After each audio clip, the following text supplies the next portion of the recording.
Hey, everybody, we are live, live, live. All I can say is the Chatterbox is back.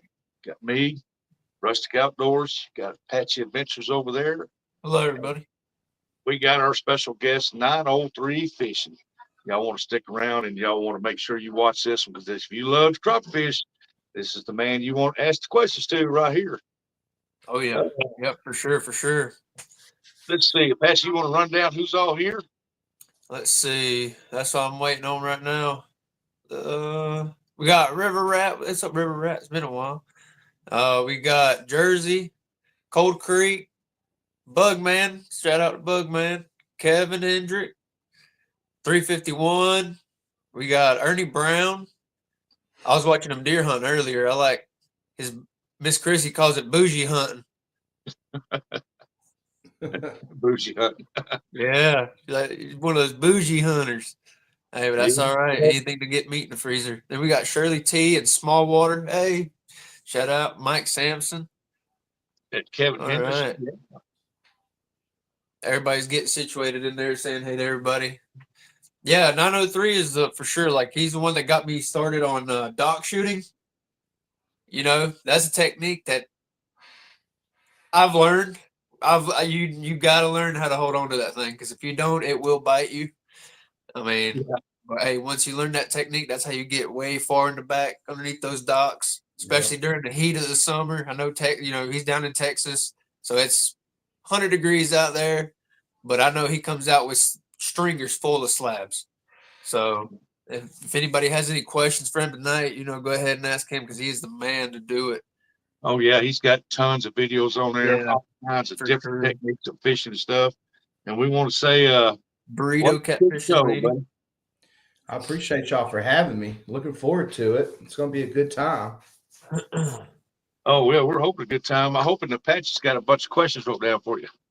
Yeah. Oh, yeah, for sure. Yeah. Well, I mean, it's kind of hard to me when you go to his lives, I mean, you got quite a bit of people in there, so you can only ask so many questions. So if you're going to ask one question, you better make that question count. So, because I Oh mean, yeah, a lot of people from everywhere watch this man. Like I said, he's the guy that gets it done. I mean, he's very, very knowledgeable, of like waters, especially like fishing rivers, creeks. Um, Especially on like he's gonna use the slip bobber. At first I never even used those. But then after that, once I started watching him and I started following him, he'll teach you. Black cat fishing. Hello, hello. welcome in, Hatcher. Black Caleb, Cat. you want to go ahead and tell people about you? A little bit. Oh, yeah. Well, name's Caleb. Started 903 Fishing back in May of 2020. It was actually COVID. I'm actually a school teacher. So when we got out for spring break, March of 2020, um, we never went back to school that school year. So Yeah. got a GoPro May of 2020, like I said, and just started filming. And I really didn't think it would kind of, you know, I guess blow up to what it is now, but Yeah. it's we're doing well over there. But yeah, my whole purpose in starting the channel was to teach people how to crappie fish, and uh, my channel is a Christian-based, family-oriented channel. The whole family can watch it. It's clean. It's no cursing or anything of that nature. So I Yeah. wanted something for the whole family, and here we are today. I try my best to be as informative as possible, like you already mentioned. But I feel like if you're not learning something from the video, a lot of people are just straight entertainers, man. That's just what they do. And Yeah.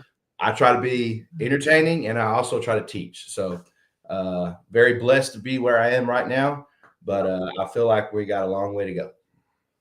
Hey, for Yeah, I've sure. watched. Hey, well, shout out to teachers, by the way. Any teachers out there, shout out to the teachers. Y'all are doing the most. You know, Copy I was Dave. down. I lived in Houston, Texas for a while. I was actually grew up down there in Houston. So, Okay. um, I'm about 4 hours north of Houston. okay, See, down there in Texas, from what I've seen on videos around, people more or less focus on the hog hunting, deer hunting, and bass fishing. You don't see too much crop fishing. I mean, you see a lot of alligator gar fishing, and stuff like that. And whenever Apache, I've seen a couple of videos in the past, and I've tried a couple of techniques and they work. And Apache told me, said, "Hey, I got somebody that we can bring up here, to come up. Tell me about you." And I went and looked at your videos and stuff, watched a bunch of them. And the one thing that I've never tried crappie fishing is the floater setup where you use like up to 3 jigs so far apart. Yeah. I've always used the slip floater method, 1 jig, little split shot up so high, and I'd make the jig bounce because I'd make the rod do this right here, bounce that floater, and I'd catch all mine. But uh, that technique you got, it looks like it would be I'm gonna have to try that. Curtis. Shout out Curtis. Yeah, I mean, can y'all hear me? Yeah. Oh yeah. Okay, I'm just making sure because I have hard hearing. But I typically use the double jig rig. I have used the triple before, and that triple is good and the double, but both of those techniques are mainly for, if you're not familiar with the spot, you really don't know how deep an area is, you don't know where the fish are. It's good to cover water, and it's good to cover the water column. Okay. Yeah. So if you're catching fish if I'm using the double jig rig and I'm catching fish on, just the top jig, well, that means I may need to shorten up a little bit, about 1 foot. That way I have both of those jigs better in the water column, in the strike zone, as a lot of people say. But it's just for covering that water column. And once you find them, typically it's game over. When you start catching crappie on that top and bottom jig, then you're exactly where you need to be at. Yeah. That's what I do with my slip floater. I'll start off at a certain depth, and I only go up like 6 inches at a time. Yeah. Right. And then once I hit them, I know, boom, they're there. And some people, they think that, just 5 or 6 inches, that makes a difference. I mean, it really does. Especially if you're fishing over cover, like on brush piles. Oh yeah. Some of the lakes we fish here, people go out there, throw their Christmas trees off the dock, when they're done on Christmas time. So they have 2, 3 Christmas trees piled up. So, when you're out there, it's real different, especially like you said, if you ain't familiar with the water, that technique right there really helped me out as well. Cause sometimes they'll be hitting just like a purple color, for instance, or they might be hitting, a shad color. And so you quickly get to adapt, and then you end up, filling up that stringer, so that was a real good technique right there. We got Backlash, hello Backlash, Wolf's Den, hello, Alvin. Do y'all Lance, Hawaiian Fisherman, hello. Do y'all use live scope when you fish? Or crappie fish? I don't, but there's a gentleman in the chat, it's 351 Cleveland. Now he does. I watch a lot of his. I know 351. Yeah, I know. That's what. Yeah, 351. He's the one that showed me. Yeah, I followed him, and he's been on quite a few of my live streams. But I was just asking because I have basically started this channel from the ground up with no live scope. And Apache, I don't know how long he's been watching exactly, but I started off without it. I have a couple of tournament fishing videos where we use live scope, and I believe there are certain instances where live scope is necessary. I gotta admit, speaking of that, like I used to not be a believer of live scope, but when you're out there doing a tournament or something, and if you're just showing up to a new spot and you ain't having a few hours or even days to practice ahead of time, just because you see them on that screen doesn't mean you're always going to get them. Right. Because that right there, the time of day, the barometric pressure, anything really can change anything. So that live scope is another level. Opposite fence of that. I believe in a tournament, live scope shouldn't be allowed to use. Coastal, but that's my opinion of that one. But a lot of people do. They use it, and I watch them, and it does amaze me that you can see that jig and that crappie down there, and all of a sudden you see that crappie come up at it and grab it. Yeah. Now that's pretty cool. I like that part of it. Right. Well, I have used scope, a few times in tournaments and stuff like that. I understand it. I know how it works. So kind of like what you was just talking about, how there could be, I've seen 50 to 100 crappie on a brush pile. Yeah. Put your jig down there and, 5 or 6 of them follow it up 15, 20 feet and then just turn around and go back. So that right there opened my eyes up to, crappie fishing without live scope. How many times have we been over a pile or vertical jigging a tree from the bank or anything like that there, and we just told ourselves that there wasn't no fish there. There's no fish there. Let's just move on. But the whole time, and in some instances there could not be fish, but there's a big chance that when you were fishing, you didn't get bit for 30, 45 minutes. They just did not want to eat, or they were just sitting there staring at your jig, laughing at it, and they didn't want to have anything to do with it at that exact moment. So I just found that interesting. I will say this though, fellas, using live scope a few times, it has helped me crappie fish without it. I see fish behavior. Okay. When you actually see that fish react to a certain, double tap, double jig, or, a single little thump, you actually see that in action on that screen. Now, I don't prefer to fish with it every time. I don't even have live scope. I don't even have it on my boat, but it's just one of those things where I will say using it has helped me learn a little bit more about, crappie behavior and, just certain things of that nature. So I give it its props. It's crazy technology. All right. But at the end of the day, I will use it for a tournament. When you have money on the line, it's a little bit different story, in my opinion. For sure. But, as far as everyday usage and just going out and staring at a screen, that's just not how I operate. That's just not, I don't believe that's fishing. Now, what's the, everybody's talking about their PBs and stuff like that, and crappie, they go by, what was the biggest slab you caught so far today? You talking about my personal best ever? It's a 250, exactly 250. So 2.5 pounds. Okay. And that was caught 2017, I believe. I thought I had it beat at one point. I thought I had pulled out about a 2.7, but come to find out, scale was wrong, and then we reweighed it, and it was a 248.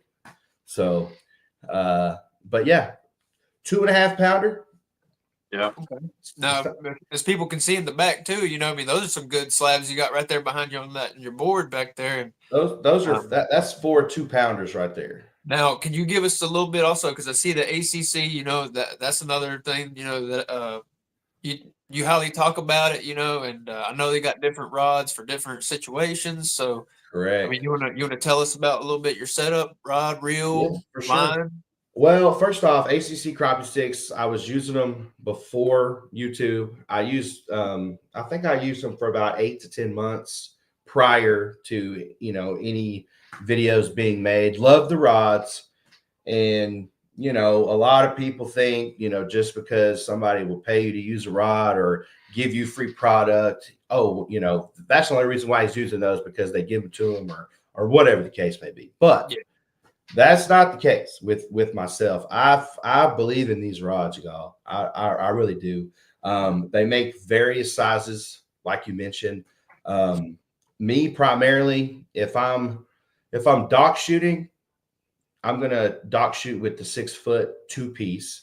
The 1-piece doesn't have as much flex, so I want to make sure I can bend that rod back as much as possible, get as much flex from that rod. So I use the 6-foot 2-piece. They recently came out with a 7-foot 1-piece that has a very light tip on it. It's a I wish I had. I don't think I have one here, but it is a very light tip on it. And I have used that slip corking as well, but my go-to slip corking rod, if I am fishing deep brush piles on the main lake, I'm going to use my 8-foot super grip, as you know, live minnows, of course. And then as far as vertical jigging goes, I'm going to stick to my favorite vertical jigging rod is the 11-foot super grip. And I don't know, that is actually the very first ACC I ever had. And it is that 11-footer I don't know. You see guys using these 13, 14, 15 footers now. And a lot of those guys are tournament fishing. They're trying to stay away from those fish as far as possible and reach out because, I definitely think that these crappie can feel that ping from that live scope. They can feel the frequencies from it. But I stick to that 11 footer, and then also the 10 footer is also one of my go-tos as well. But I didn't mention ACC makes a 5.5. They make a 7.6, and they make those 12, 13s, and 14s too. So, but those are just the ones that I prefer for the type of fishing that I do. Yeah. Okay. Yeah. I mean, like sorry about that, but he brought up a point about the transducer making it ping. Some of us have, a bunch of us have, some of us don't. But if you got it up on your trolling motors up there, turn it on. You put your finger on it, you can feel the peck. The peck. Oh, yeah. Feel it. That's not like taking a spoon on top of the water, tap the top of the water, making waves. Right. If you feel that, they can hear that under there. Mm-hmm. And I mean, if you think about it, I guess we'll never know. We may never know what do those fish really, feel, hear from that ping. But it's obvious that they know what it is. And when you get those spooky fish, you'll see them just take off. You could be 15, 20, 30 feet away from these fish and they take off. And no boat slap or anything of that nature. So it's not that. It's got to be the ping of that transducer. So that brings up another point of, a lot of people are successful still without live scope, and you don't have to worry about that when you're not, using that live scope. You can sit right over the top of them, and that's just not a problem. Yeah, I was speaking of that. You can. I don't know what part of Florida, but there was a gentleman in Florida. He was he was an elderly gentleman, and he won a big tournament. 8-foot John boat, a little Walmart. I think it was like a Garmin 3 scanner. Yeah, and cane poles. There you go. So I mean, it makes you wonder. I mean, and if that little smaller scanner, I mean, it really don't send as much frequency. So that's probably what allowed him to maybe hang out there a little longer to get him what he needed. I can't remember what it was, but we got a bunch of more people coming in. I'm trying to keep up, seeing who all coming in here. Yeah, I want to Miss Chrissy, hello, Nubby. Appreciate you, brother, man. He gifted out 10 memberships to the channel. Awesome. You're an awesome dude, man. Awesome, dude. That's why I always call you the crappie slayer, the crappie king, the crappie destroyer. Now, I've only started using live scope. I started doing bass tournaments last year. And there's a lake over here. I fish here in North Carolina. These are my waters around Hickory area.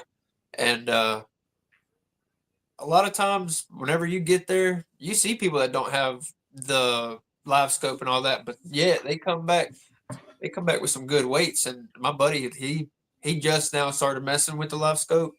And there's times like you can sit on a big old pile, or you could sit, if they're out there on the fishing shallows, fishing on the marsh, like we call the shallows. Sometimes that live scope, it makes or breaks when you're using it for a tournament. Like I said, when you got money on the line, it's a real good tool to have. It's just pricey, but it's worth a little different. It's just a little different when there's, when you're fishing for bragging rights there. Now, I will say this, gentlemen, I have recently started last year. I threw 2 tournaments down here, and I'm sure Apache, you've probably heard, I mean, I have them both on video. But I did a live scope division and a non-live scope division. Yeah. And I thought that was pretty cool because that's one of the first tournaments I've heard. Yeah, I mean, well, I wanted to do that for that, that weekend warrior, those old school crappie fishermen, I guess that you could say, because I mean, nowadays, if you're getting into the sport of crappie fishing, there's a big chance you're going the live scope route. I mean, it is what it is. That's just what's happening. My son is 12 years old, And every time we go fishing, he's like, Dad, you need live scope. And we could have 30 crappie in the cooler. And I'm like, Yeah. why do we need it? I'm putting you right on fish right now. Why do we need it? But we had our Father's Day crappie throwdown in that Father's Day weekend. And I'm telling you, fellas, we had 32 boats in that thing. I believe it was 20 live scope. No, 21 in live scope. And then we had 11 in the non-live scope division. And we paid out one place per 5 boats. And nobody does this around here. Now, you have the bigger crappie trails. I mean, you got Crappie Anglers of Texas. You have Crappie Masters. I mean, you have those huge trails that travel around the nation and fish these lakes. But I do not know one person around here that has put on, just a friendly crappie tournament. I mean, for anybody and everybody to enter. And let me see. I had another one. I had the fall throwdown in October, and deer season started, and bow season and all that. So I was kind of worried about entries, but we ended up having 29 in that thing. And we actually had 15 in non-live scope and 14 in live scope. So I was really surprised by that. And I mean, we even had, I don't know if y'all have heard of Jerry Hancock or Travis Decker, but those two are, they're some pro fishermen. Yeah, pro they are elites. Jerry Hancock won the Mr. Crappie Invitational in Branson back in 2021, I believe. It may have been 22, but I mean, these are some crappie pros, That's what we say, the big dogs. Yeah, these are the big dogs. And Hancock is down here to Grizzly Jig down here at the seminar. Yes. And they're fixing to have, I think they're fixing to have another one. I think it was sometime this month. They're fixing to have another seminar, a big one down there. I usually go down there to that, and I've met a bunch of them guys like Garland, met them, and a bunch more down there. But I was wanting to ask you, what is your go-to jig most of the time? I always hear you mention a certain jig in your videos and stuff. Yeah. Right now, I fish. I mean, in general, I fish a lot of muddy, dirty water. It's not clear. It's not. I mean, we're talking, 2-3 inch visibility, maybe somewhere. I mean, it's not much. Yeah, he live look at this video. There's a bunch of them with dirty water in it. Yeah, right now I'm fishing. I'm catching most of my creek fish, my creek crappie right now on black and monkey milk, and it is black and monkey milk. Black and monkey. I wish I had them. Yeah. I got them. I got them right here. See, I got some right here. I used to use these right here on our lake up here. We got a bunch of big slag crappie, a ton of crappie. But mostly they hit black and chartreuse, man. Now if I'm spider rigging, that right there, black on top. This right here, it imitates a flathead minnow. So if you're looking at this sucker dead on, I don't know if it'll focus, but that right there looks like a flathead minnow in that water. Yeah, it does. We have a lot of minnows and shad. I mean, that's why the crappie are in the creeks in the first place. That's what they're chasing after. So I am a firm believer of match the hatch. So that, I mean, even if you're, bass fishing, cat fishing, white bass fishing, it don't matter. I mean, matching the hatch the best that you can, whatever they're eating on at that moment, that is what you need to be trying to throw and get in front of them, because it's going to seem as natural as possible. So with that being said, got some announcements to make here. Apache, you want to tell them what they got to expect here in the future shows? What we're going to do in the new direction as we're going. Well, at first, we were doing a lot of catfishing talk, where we were like, well, we're neglecting the rest of the fishing, so we need to start including a little bit more, so whenever we were going to have, different people from different backgrounds, obviously some people like crappie, so that's why we had 903 here, and then might do carp later, might do just bass fishing, some pan fishing. We'll even break it down to, I know some people catching bluegill and catching shell cracker, I I mean, love it. catching different types, so we wanted to include everybody, not just stick to one topic, so that's what everybody's going to get to look forward to. I mean, just Yep. hear everybody's story and just see what everybody's got to do, and Yep. maybe This even is if somebody's new to it, just somebody, as long as somebody learns something, then we're good. this is what I'm looking forward to in May right here. Oh man, no, gosh, Oh yeah. Y'all go check. Somebody dropped 903 Fish's link down in the chat that's nice. because Love it. he does have a video of one of them monsters on it. Oh yeah.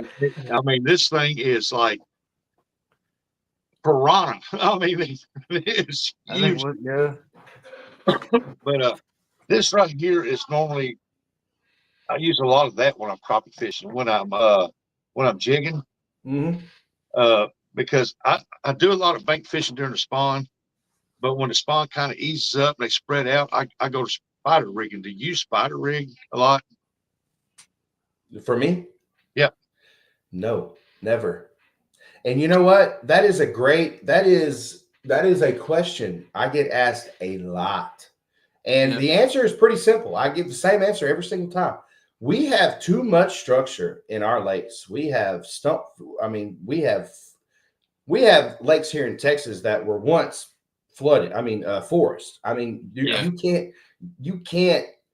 I'm not saying you couldn't, but I personally, out of all I know hundreds, maybe thousands of fishermen down here. I don't know one person that spider rigs, and it is the fact from being hung up.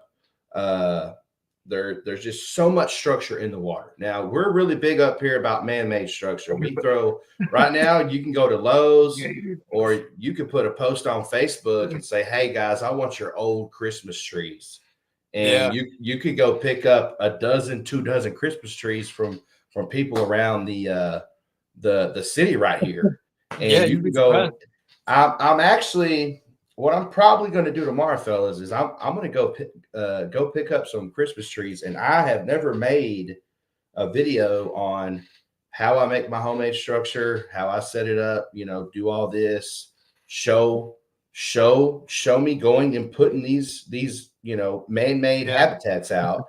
Now, I'm not saying you can't come back the next day and there will be fish on there, but it's probably going to be one of those two-parters where I go drop some brush, come back a week or two later and fish it and see if I can catch fish on the brush that I dropped. So that's in the plans for the near future right there.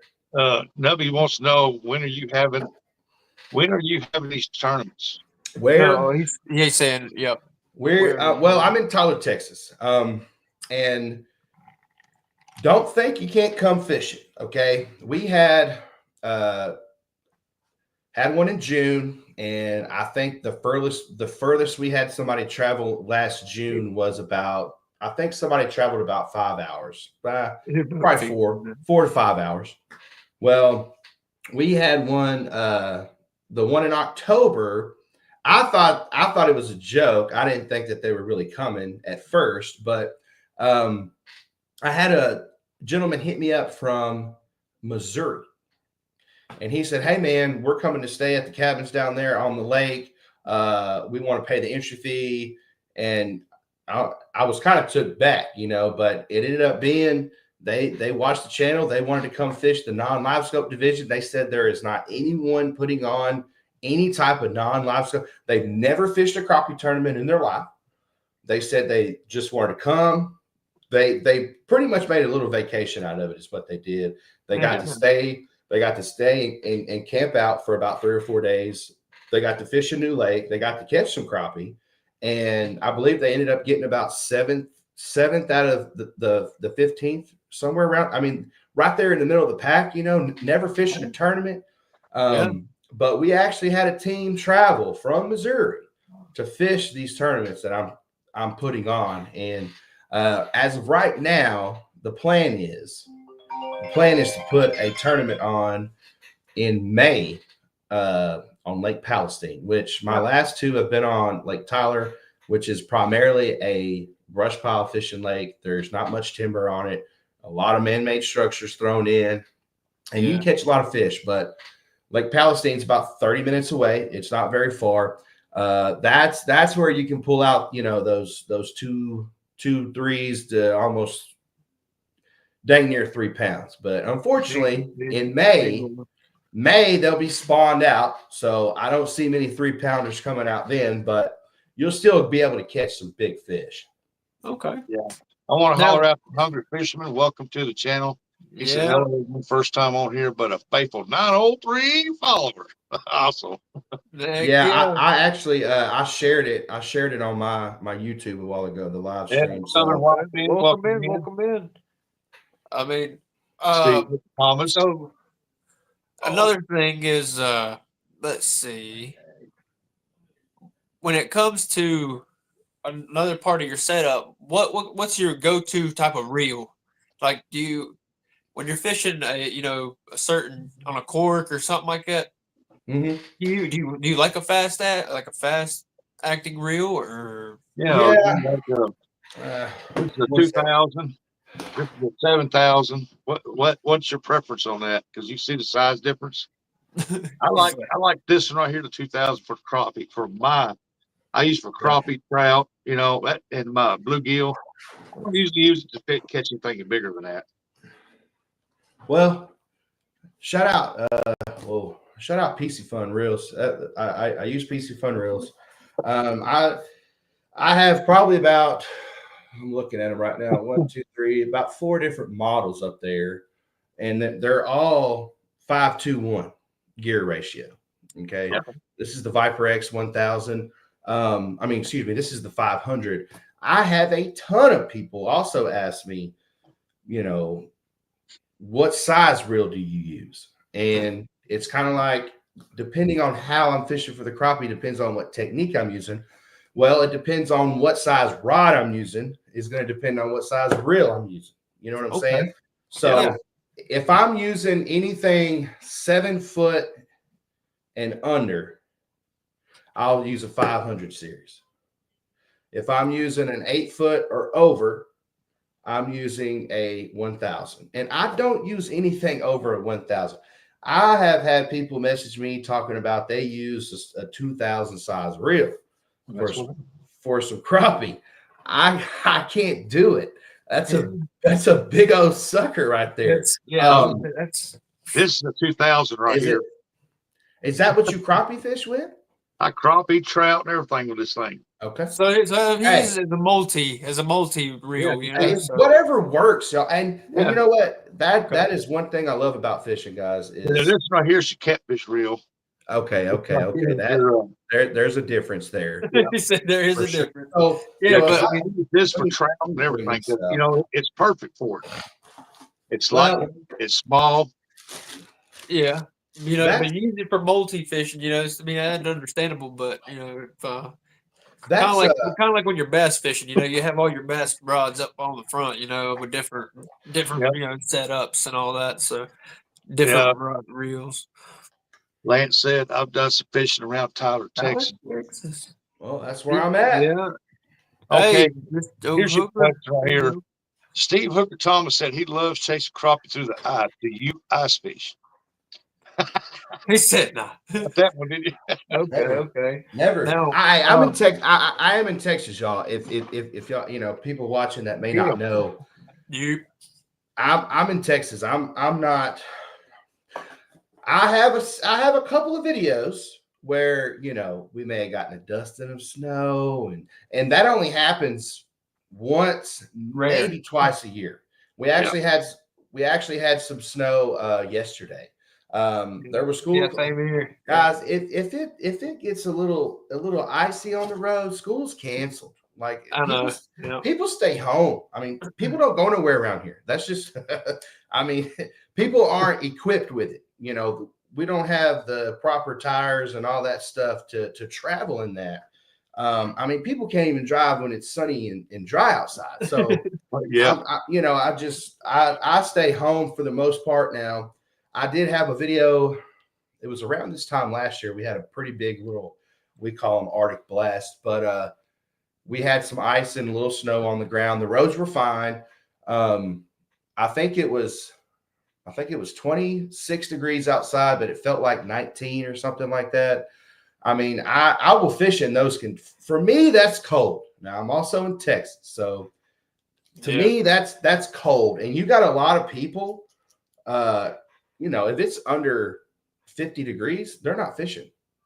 I mean, around here, I mean, they're just not fishing.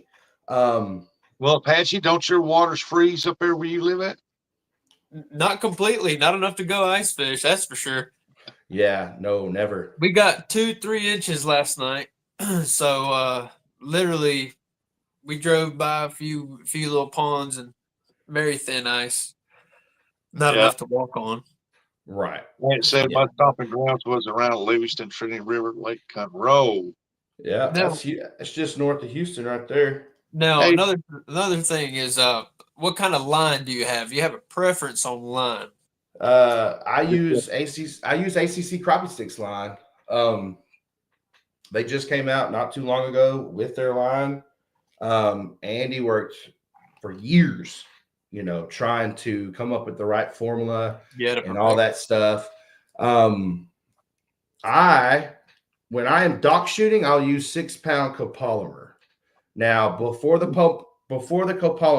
came out with the copolymer, I use, just regular 6-pound mono. That flings off that reel really easy. And I want something light, and I get a lot of flack for this. Y'all may give me some flack. I don't know. But, I fish a lot of heavy structure, brush piles, even in the creeks. I use 10-pound braid for everything. Okay. Everything. Well, 10-pound braid is actually smaller than diameter. It's smaller diameter for sure. 10-pound braid to a monoliter. I usually use about 8 to 10 pound monoliter. But I also use that slip cork setup, and we talked about it earlier. I used to use, a barrel swivel with 2 split shots above it. Okay. And I have recently found probably over the past, 6 months, maybe, I had one of my subscribers. I'm not going to claim that I found him because I didn't, but he sent me a message. It was either Instagram or Facebook. And he sent me a message and said, "Hey man, you should try these saltwater weighted barrel swivels."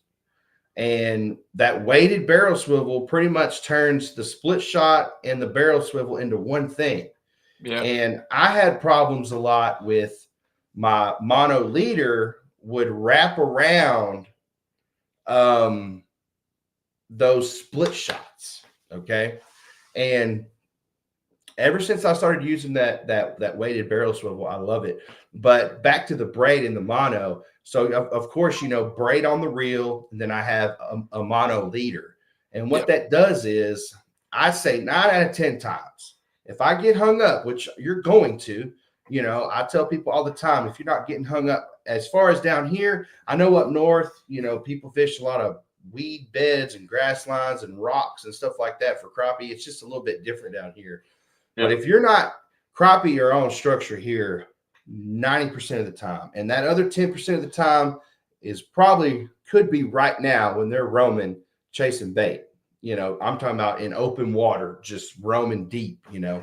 But 90% of the time, crappie are on structure. So when you get hung up and you got to pull, you got to break off, 9 out of 10 times, only the mono leader breaks off of that weighted barrel swivel. So instead of you re-rigging your whole setup, bobber stop, bead, cork, barrel swivel, the only thing you're having to rig up is your mono leader and your hook or your jig head, whatever you're fishing with. at that moment. But Yeah, I most love it. I'll take my jig and right in the bend, I'll take the pliers, hold the head, and then I'll take a lighter and get that thing red, and I'll bend it back, let it cool. And Mhm. most of the time when you get hung up, if you got good enough, stout enough line, you can pull that up and that hook will straighten out. Then you just rebend the Yes, hook back, and that is it's true. Let's see. Can I click on that? I can't click on it. Well, Uh, Jersey just said was gifted. He said was gifted a membership to the channel. Thank the sender. You can yep, thank. that'd be 351. Yes, so sir. so Check that out. this is 1,000 series reel right here. No, I'm sorry, 500. Now I got some big old hands, but Yeah, that's smaller than the 2000 I got. Yeah, oh yeah, for sure. This is tiny. Now I will say the only setback from this, in my opinion, is this right here. You don't have much room for line. Now, of course, yeah, you're not casting 100 yards at a time most of the time anyway, but it says right here, it says it can do, let me see, braid. It can do 8-pound braid, 87 yards of 8-pound braid, or it can do 4-pound mono with 87 yards. So, and that's with a 0.14 millimeter of braid and then a 0.12 millimeter of mono. But yeah, this is the 500 and 11 bearings in this reel right here. So these things last a good while. yeah. Good smooth turn. Once you start turning, Oh you got yeah, to keep turning for a little while. Oh Look yeah, at that. Smooth as butter. yeah. oh yeah. That's just one turn.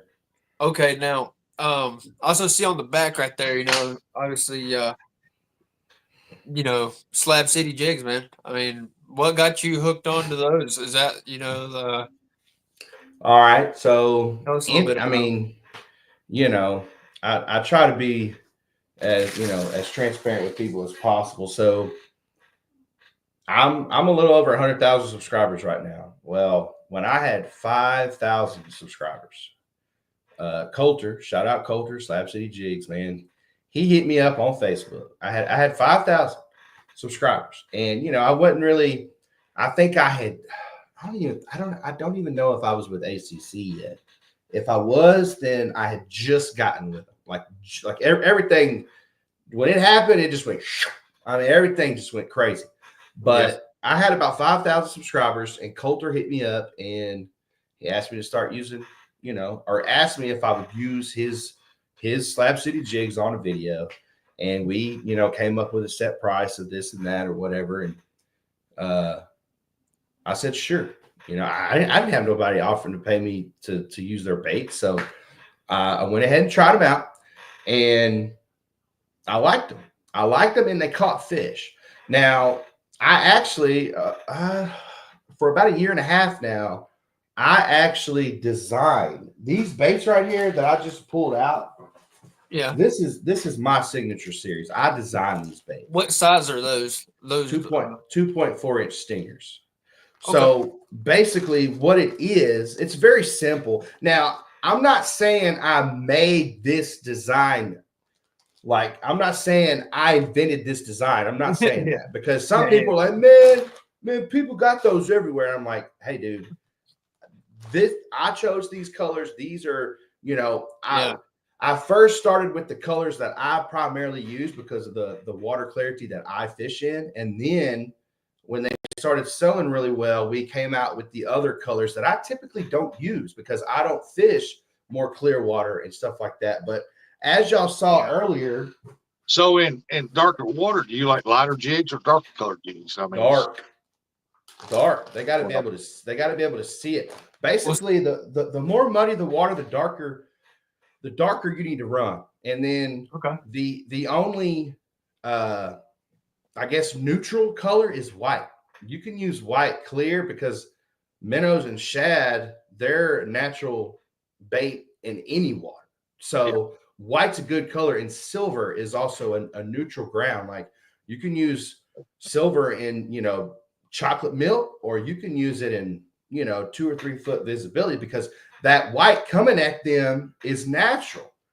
or running away from them more likely. You know what I'm saying? Now, see, another thing But too I noticed is when I watch your videos, and Texas does have they do have them dirty waters, but here in North Carolina, we got that Carolina mud, that red mud.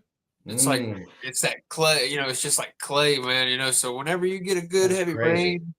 rain, it's the water ain't even brown, it's red. It's like a dark, I mean, it's weird, man. I'm like, golly. But I mean, like you said, also there used to be a forest, so you're fishing right there, some cut timber, on some stump field, Right, right. that's what we call it, a stump field. Yeah. Tell us when would be a good time when you would be like, hey, you know what? I'm gonna put down the jig for a second and I'm gonna fish live minnows. Or do you prefer one more than the other? That's a good question, and I get asked all the time. And I don't know about you guys, but there is this, with the advanced technology coming out, there is the, jigs only mentality. I don't know if y'all get some of that sometime. Yeah. Yeah. See right there, boom. But it's also an you're an older gentleman, so that's kind of the thought process of using that. I want to caught more and bigger crappie with jigs than I have minnow. Okay, well, so I use minnows primarily between, rough estimate is going to be May and October. And then I'm using jigs in the creeks in the fall and the winter. If I go catch crappie, I could go catch crappie in October on brush piles 10 to 15 foot deep with the minnow. And then I could go the next day to the creek and catch crappie on jigs. See, I think to some people it's more of a, do I have time to run out and go get minnows? Do I have enough time to go out there and, I might Right. not be fishing long, or they might Well, not. Tell us a little well, bit. How do you keep those minnows alive? Do you use aerator, bubbler?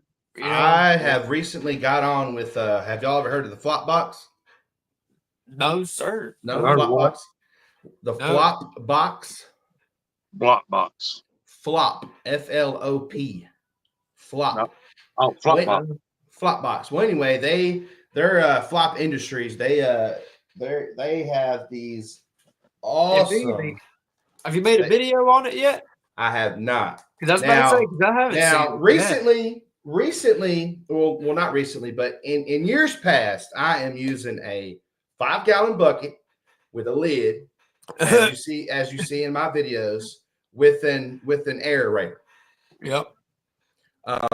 That's that's just what I'm using. Now I will say these flop boxes, they come with a price, but it also comes with an ionic lithium battery that can run for about 200 hours straight. Oh, dang. Okay. So it's, yeah. I mean, and it's not just for minnows, it's for your live bluegill if you're out fishing, or salt. I'm pretty sure that they originated saltwater. Okay. Yeah. So for those, I can't remember. I don't do any saltwater Like fishing. the shrimp, or maybe shrimp, or dang, I can't remember the bait that they use down there. But fish, crab sometimes. Yep. But minnows, I tell people all the time, I'm going to use what I need to use to put fish in the boat. I don't care if it's minnows, jigs, night crawlers, which I don't use obviously for crappie, but I'm just saying I will use whatever I need to use. The summertime down here where I am now, we can get surface temperatures 95 degrees. You could cook an egg on the sidewalk for sure. Oh, for sure. We got surface temp, and when you start getting into late July, August, your surface temp at 7 a.m. is going to be 92 to 94 degrees. By the time 5 o'clock rolls around, it's pushing 95. Now, I'm not saying you can't catch crappie with a jig. Now, of course, the deeper you go in that water column, the cooler the water is, obviously, okay? Yeah. But you will not catch me. There are guides out here that I guide in the summer months as well. Being a teacher, I'm off June and July, so I do about 2 trips a week. There you go. But there are guides out here that you won't catch them without no minnows because I mean they could start off using jigs, but if they're not biting a jig, it doesn't mean they'll bite a minnow. But if they're not biting a minnow, then they're not going to bite a jig. Yeah, I can promise you that. Minnows, that's about all I use. Either I can't catch a fish on a jig to save my life. He'll say I could be sitting out there floating that minnow out there. So my dad come down there with a jig, work it right beside that thing. I said, "Look, his goes up." Yep. Now that is another thing about jigs. Now you gotta know how to work a jig, especially if you're using a cork. To me, using a jig without a cork is harder because you're talking fall rate, you're talking, I mean, counting down.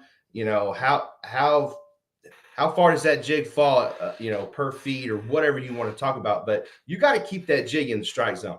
That's not easy. Now, a lot of people don't like using a cork because they want to feel the thump, and I get it. But I just have so much success using a cork, and a lot of people think that's amateur or whatever. I don't care. I don't care. I'm going to use a cork. I mean, yeah, I was going to say it.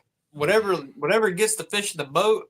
I mean, I've tried using without the cork. Let's see, we got glad we fish 4 foot of water most and cutting down the water columns. Yeah, see, and that's how some Texas rivers are like that. And there's some here in North Carolina that are about you're fishing 4 or 6 foot. But I've tried to do it without the cork, and that's how I first started off. Learning.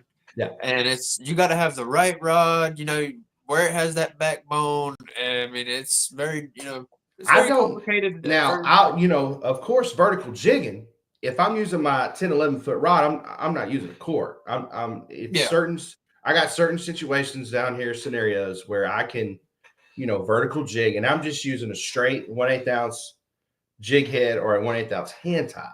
But back to the minnows, I say this to everybody. I would rather have them and not need them than need them and not have them. You read my mind. I was going to say it's like having shoes. You can still run without them, but it sure helps. I mean, and I'm serious, fellas. These crappie, it is tough to get them to bite a jig. Now, Small Water Charters here in chat. He literally lived right down the road from where I'm at right here in North Carolina, and he's over there fishing Okeechobee, and over there, I mean, they got some beautiful crappie over there in Okeechobee as well. So, I mean, I want to hear from John, and I want to hear from Small Water and hear about his setup, see how he fishes compared to yours. I'd like to be interested on Florida waters. He's down, so. But here in North Carolina, we're fishing, sometimes even fast moving water. So sometimes it's, especially even fishing under bridges right there at water columns, and sometimes you got boat traffic coming in and out, so what would be the quickest wave that you would be like, hey, I got, maybe so much time, a few hours, what would be your go-to thing to like, hey, I got to get fish? You talking about me? Like your color, like your color wise, what 2 colors do you say you got? Monkey milk and... Well, it's black and monkey milk. It's 2-tone. If I need to go catch some fish, you ain't got much time. I don't have much time.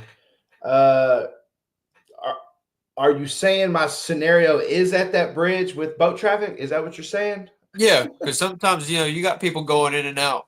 I would use fast current, something like that. Well, crappie don't like current. I don't have much success. Crappie don't like current at all. See, because that's where I fish a few rivers here that have current. I mean, but I've caught, within a 2-hour span. I mean, I've caught about maybe 60, give or take. Now, what current? How much current are you talking about here?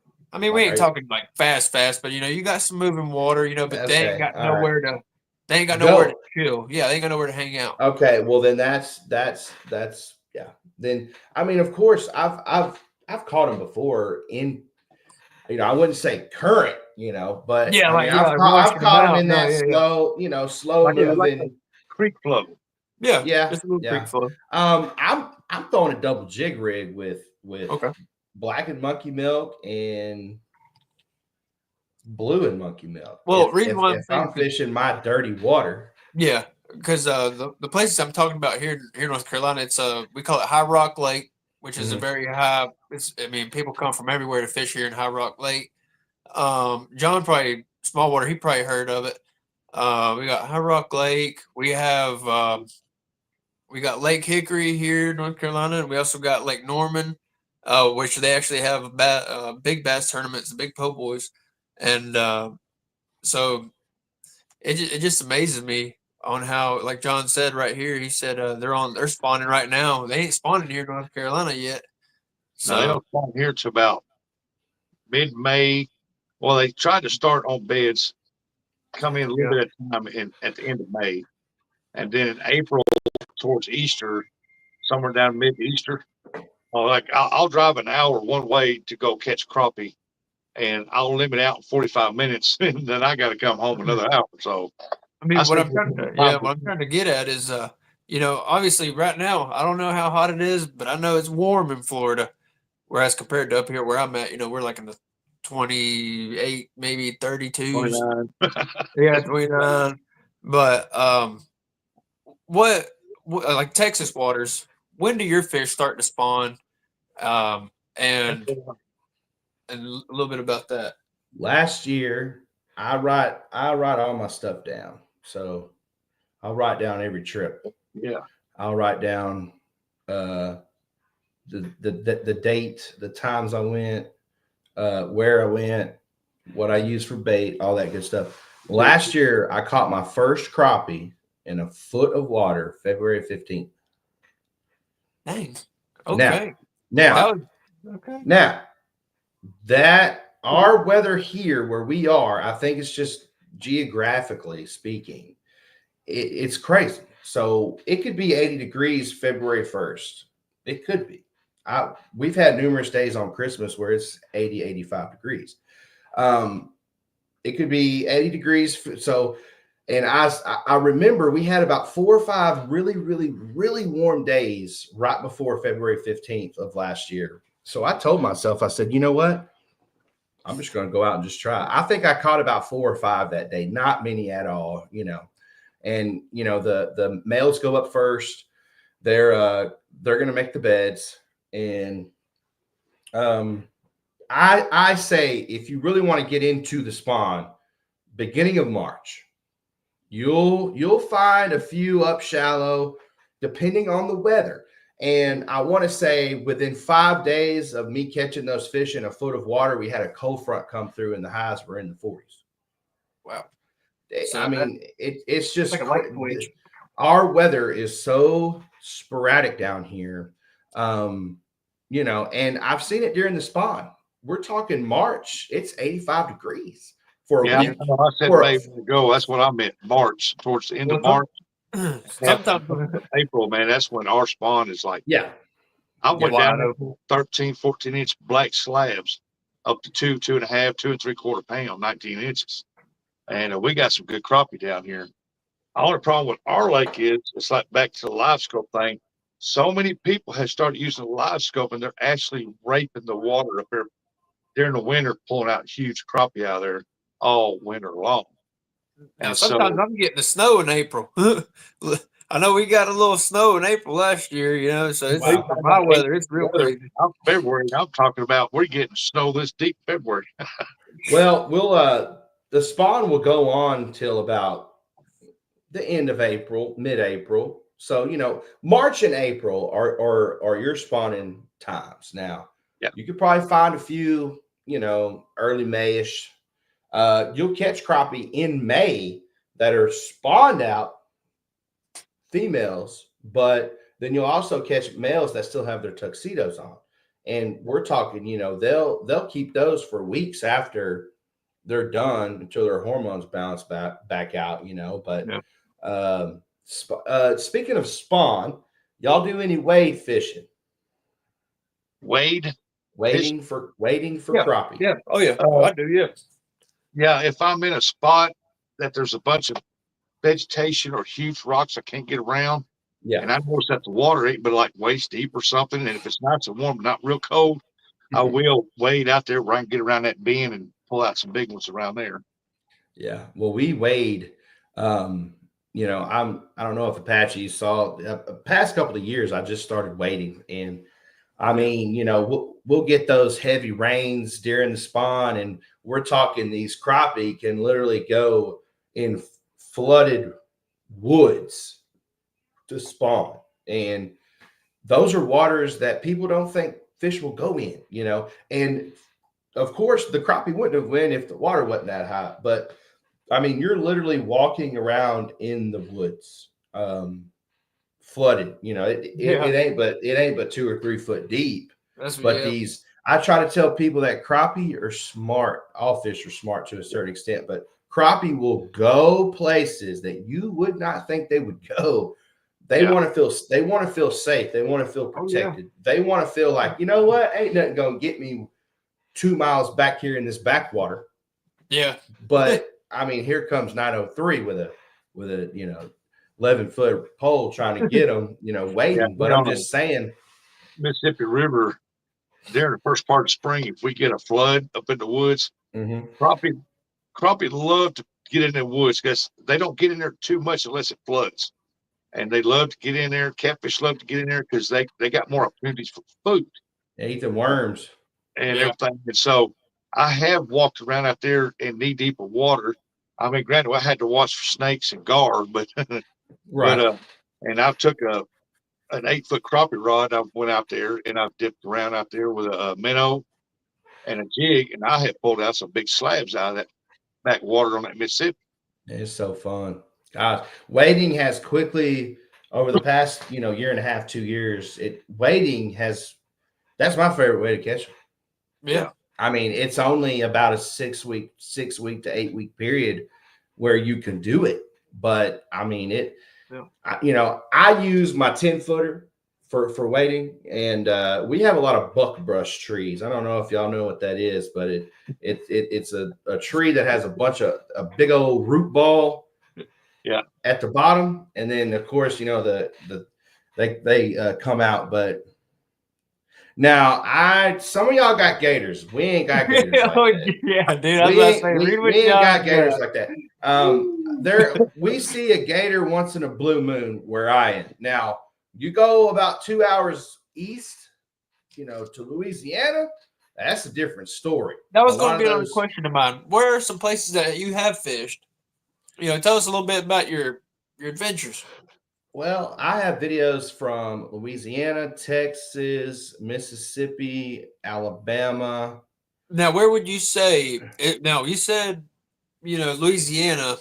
Over there, you fishing like in the Cypress, like out there? Well, I actually just released it a couple of weeks ago. It was bayou fishing, and I'm not gonna lie. I mean, it's I had a gentleman hit me up. He invited me out to Louisiana, and we actually got on some crappie over there. Very fun. I fished. I have a video from Grenada in Mississippi, and then I have a video on Gunnersville with fishing with Norby. So that's one thing about Grenada down there. Now they have possibility that you could get a 3-4 pound crappie out of there. They got some huge crappie there. The only downfall to it is it's extremely dangerous if the storm comes up or the winds pick up. Another thing is, it can be perfect weather, and you might go down there for 2 weeks, and for 9 days you don't catch nothing, and then the rest of the time you're there, you can't keep them off the hook. Right. Grenada's this lake. I mean, you got to time it just right because you might catch and you might not. Grenada, I'm a school teacher, like I said, so I try to plan a couple. At least I try to go out of town, not necessarily out of state, but I try to go out of town at least once a summer, kind of like a YouTube trip. Give it, about that's what I did. 3 to 4 or 5 days, just a YouTube trip. I can, just do all that. And I went to, I fished with TJ Shands over there, Sling 'em in guide service. And I think it was actually July 1st, because we left actually on my birthday, June 30th. And we got there and fished, and it was crazy. I mean, we probably caught, the biggest one we caught was a 220, but that's also in July. Okay. But we probably caught about 15 to 20 fish that day. And, not one of them was not a keeper fish. Because TJ already told me, he said, hey man, if you want to come here for a 3-pounder, July is not the time to do that. It's really not. We're talking January, February, March. That is the prime time to go down there and catch a 3-pound fish. But of course, my schedule, I just wanted to fish Grenada. That was a bucket list lake for me. And, I'm happy I did it. That video is on the channel as well. I think everybody should go down to Grenada if you get a chance and get a shot at them huge crappie, because they do have a lot of crappie, a great crappie fishery, and they have some giants in there. I've seen some come out of there. Oh yeah, my father-in-law used to go down there. He worked at the Rand over here on the river in Missouri, and him and a bunch of guys would take a 2-week trip down there to Grenada just for crappie.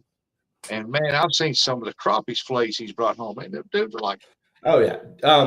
I think it was Crappie Masters. They had the national championship there. I think it was last year. 7 fish stringer. They had like 23, 24-pound bags. Yeah. Seven fish. That's crazy. They got some giants in there. That's averaging 3 pounds, 2 ounces of fish. I mean, yeah, I was told if you go down there and fish for them, you better have 10-pound fish line at least. Yeah, I mean, they're giant. Well, here's what got me is, we were talking about size of baits earlier. I'm using primarily I use 2.4-inch stinger. Our minnows are just regular, size, medium sized minnows. My buddy, 1/8 ounce jig head, stuff like that. Well, TJ pulled out the 1/4 ounce jig head on me with a 3-inch bait. And I'm like, man, these crappie eat this? And he's like, just wait. And I mean, I'm telling you, they bigger the bait, bigger the fish is what they say. But those crappie were, good Lord, Rowdy. those crappie were so pretty. They were built different. Yeah. Well, I seen some of your videos where, especially one where you talking about that magnolia crappie, where it's got that black line runs down his back and a little piece right here. Mm-hmm. Up there on Wapello, that's a common thing. We catch a bunch of them up here, but we just chalked them up as being black crappie because they look kind of like specks. I mean, just black specks all over them. Then they have that black line and that little line right there. I've caught several. I even got a couple of them on my video showing them. But I never heard anybody call them magnolia until heard you call them like that. Then I had a bunch of different other channels come up and they said they caught them like that. And is that the technical name for them, or is that just a black crappie? That yes. Well, actually, that is you do know they're sterile, right? So it'd be like a hybrid. It is a hybrid. It's a male black crappie mixed with a female white. Yep. Yeah, that's what I was thinking. Yeah. That's exactly what that is. So they're say it again. So when the male, when the white and the black male, when the two different species of crappie mix and they make that one with that black stripe, stuff like that, they're born sterile. Correct. Okay. Well, a lot of people, they were actually created in Mississippi. I'm on Google right now, but they were invented in Mississippi Department of Wildlife. They did this to manage crappie populations because we could go into a 2-hour conversation about how live scope's depleting the population and all that, but I mean, crappie, one female crappie can lay 200,000 eggs. So I don't see that happening. But they introduced these magnolias. I've heard race car stripe. I've heard black nose. There's a lot of different terms for them, but I'm pretty positive. I could be wrong, but I think the technical term, they're magnolias. Now that's just what they came up with, but it was looked like a black crappie, but it had the body shape of a white crappie. And I'm like, because everybody knows a white crappie has got a longer snout and it's a longer type fish. It's bigger than a black crappie. Because I have caught some almost 3 pound. I've caught 1 3-pound white and a bunch of close of them. That's about 3 pounds. And then I've caught 2 3/4, 2.5 pound black male crappie. And I'm like, that you can actually tell the body sizes are different, the body shapes stuff. And I'm like, yeah. So they put those in there to regulate crappie population because I mean, crappie have to be regulated. They have to be harvested. They're like rabbits. They only spawn once a year, and like 2,000 eggs. That's I had a guy tell me yesterday. He commented on one of my videos, or one of my shorts or something, and I don't claim to know everything, and I don't know everything, but if I know something, then like I know what I know. Like what I do know, I'm very informative about it. Okay. But this guy commented and said, yeah, I'm just, they spawn in the fall too. Yeah. No, it was Facebook. It was a Facebook post. And I said, no, they don't, crappie do not spawn in the fall, brother. Now, maybe in Florida, depending on where, the time of the year and stuff like that. But no, I said crappie spawn here, mid-February-ish to late April. I mean, now a female crappie could go up shallow or wherever numerous times in that period and lay eggs numerous times. A lot of people think a female crappie just goes shallow one time, drops them, and goes back deep. No, that is not the case. Well, up here on our lake up here, I fish Walpelt Lake up here in Missouri. Mm-hmm. And it's an excellent crappie lake. It's a shallow lake because it's flood control. It's shallow water lake. I mean, it's a prop eater now. Right. But you can spider rig, cast, or whatever, drag, or whatever. Now, in July, around July 4th through the July 10th, and just in that period, there's a one spot there on that lake that you can go and just spider rig back and forth, and you'll catch huge 14, 15, 16-inch females that's full of eggs. Mm-hmm. And but that's only for a short period of time. Just in those days. After that, you can't find one in there. Right. We caught the second pond. Yeah, see, John right here, he's fishing, like I said, over there in his Florida waters, and he says our spawn is November through February. Mm-hmm. Our waters have to cool off first before it starts. So hey, this has always been my favorite part of the show is when we involve the chat into this. So I want to get the chat up here. Hey, chat, you got any questions for this young gentleman right here? Somebody drop his link in there and the 903 fishing there. But if y'all got any questions to ask away. I mean, yeah, I've watched his channel and he knows what he's doing. I guarantee you I can get him to come up here to Missouri, and I guarantee what he does down there, he'll do here. He knows what he's doing. Like I said, this part of where listening to the chat. That's what I want to hear. I want to hear something from chat that we ain't asked yet. I mean, anything that y'all want to ask. You say you're a teacher. What grade levels? I teach kindergarten through 5th PE. Cool deal.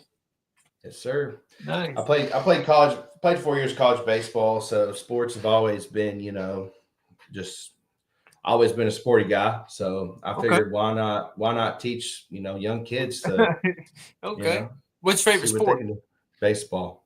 Baseball. Okay. Let's see. Um, now, or let's see. Leon said 903. Can you teach me to fish? That's what my channel is, man. Go I check it tell out. you, every video you What it watch, you is. will learn something. I'm telling you, there is not going to be one video that you're going to walk away and you'll be like, I didn't learn anything. Go Small check water it says out. we drown minnows. So Small Water said, I really respect jig fishermen. I'm trying to get a family that's visiting Disney on fish on one afternoon. So salute to 903. Appreciate that, small water. Hey, nothing wrong with using minnows. If somebody tells you there's something wrong with it, then I Yeah. wouldn't listen too much to what that person's got to say. Now John from Small Water, I mean, that guy right there, he tears up some largemouth. I mean, that him and his wife, Captain. I mean, old Cap. I mean, him and her, they are a dynamic duo. They will tear up some bass. Now, that brings me to the next question. What you got? Is there any other fish species that you like besides crappie? Oh yeah, you'll see me. White bass are about to run. Oh yeah, the white bass run. Yeah. White bass. Now I will say this. I don't eat white bass anymore. Now I told myself I'm gonna do a white bass catch, clean, and cook this run. I haven't ate white bass in Do probably it. 3 years. But and then bluegill. I love catching those 9, 10, 11-inch bluegill, man. The bluegill have a fight like nothing else. Of course, bigger bluegill, We're Oh, yeah. talking bluegill, a pound and a half. Yeah. Some big old copper noses, No, let's see. I'm trying to see if everybody else in here had any questions. Yeah, see, because that's what Steve asked the same thing. He said, "Do you only fish crappie?" Now, Nubby said, "I do the same thing. I'm a minor guy. I'm a minor guy." Okay. Yep, he's a minor guy. Let's see. John said, "I don't listen to many folks." And then let's see. Cupid said, "I can't fish anymore. I broke both my arm and they're still messed up." Well, hey, time will heal. Time Yeah, heals brother. all. So just take your time, heal up better, and get back out there as soon as you can.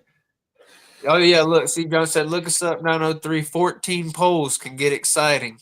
Whew. That's spider rigging, right? Is that what he's talking about? Yeah. Okay. Let's see. Then Ernie Brown. She said, "No bluegills here have that. Oh, no big bluegills here that big anymore. People take too much." Yeah, that's another problem is people, yeah, crappie need to be regulated or even bluegill need to be regulated in some areas, but overtaking can sometimes really affect an ecosystem. I mean, not many people realize that. Do y'all have a limit over there on bluegill? On bluegill, no. No limit? No limit on bluegill. Yeah, we don't have a limit either. So Well, No, we right there. 15 or 30. There is some waters here on crappie you can only have up to 14. Some places you got to have 16, and some places don't even. I can drive up 2 hours and still be in the same state and have no limit. So yeah. Now our lake up there, it's no limit. You catch whatever. yeah, I mean it's crazy. So sometimes I gotta be like, if I'm planning a fishing trip, I gotta ask my buddy, "Hey, where are we going? Do I gotta take a cooler? Do I gotta do this? Do I gotta do that?"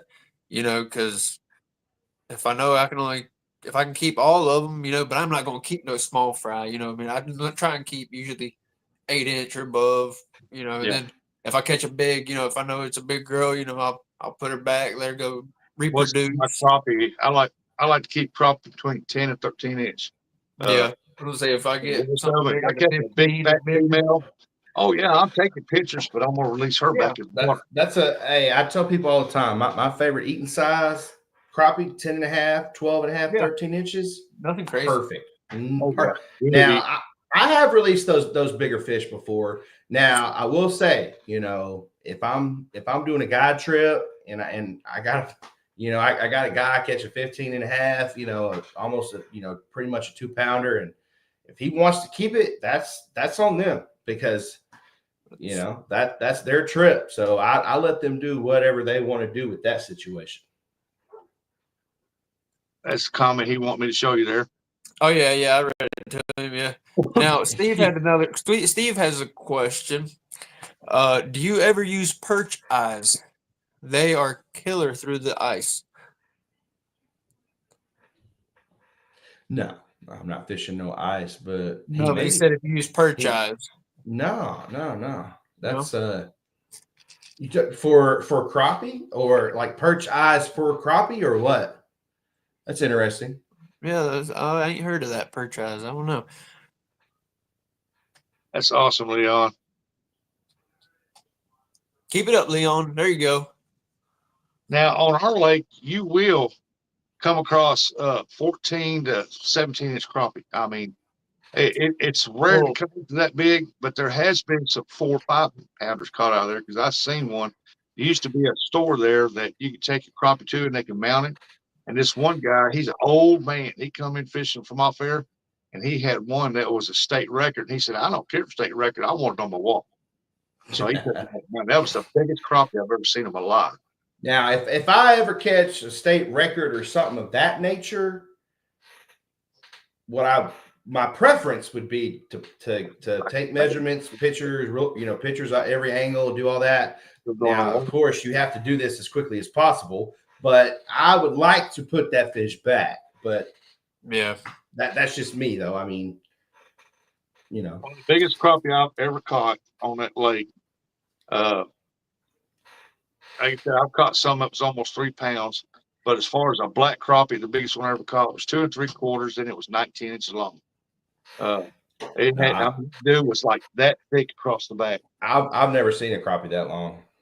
Man, that was a big crappie. Down here in Texas, there's a few lakes that have giant black crappie, and when I mean giant black crappie, I mean above 14 inches. Now, most of your lakes here in Texas, your white crappie are bigger than your black crappie, mostly. They're longer. They get long. It's like I tell people all the time, white crappie grow this way, black crappie grow this way. Yeah. You know what I'm saying? Black crappie look like little footballs, little big old footballs.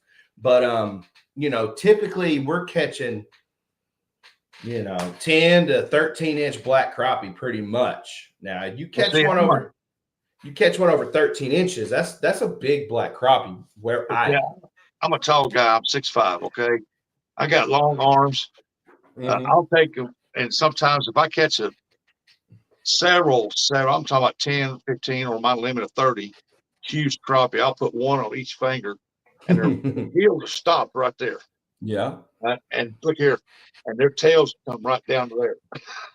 Yeah, that's a big one. Well, I tell you what, I'm 6'4", and I'm about 290, and a lot of people don't realize how big I am when I'm holding. I can hold a 12-inch fish, and it don't look. I make the fish look tiny, and they're like, "Man, that's not even keeper," and I'm like, "Okay, why would I keep an illegal fish on video, take a picture of it? Why would I do that? But it's just when you're not average, you're not average size, big, just being big dude. So a lot of people camera doesn't do justice. No, hey, pictures never do it. I've got pictures of me on my Facebook page. And on my YouTube videos, you see me holding a 25.5 pound blue catfish. Yeah. And everybody thinks there's no way that catfish. It probably looks like a 12, Yeah, they said that the cat was about 12 pounder, 13 pounder. No, it's 25.5. I said I can make a big fish look small. Now we get big crappie here. We go up and fish, and like I said, if you ever want to really look it up, or if you want to say, hey, I want to take a trip to North Carolina, we'll go out there and fish High Rock up there, High Rock Lake. Well, I mean, you get some 16, 18-inch crappie. I mean, and our our state record for white crappie is 3 pound, 14 ounce, and my biggest was 308. And hey, that right there. I mean, I ain't gonna lie.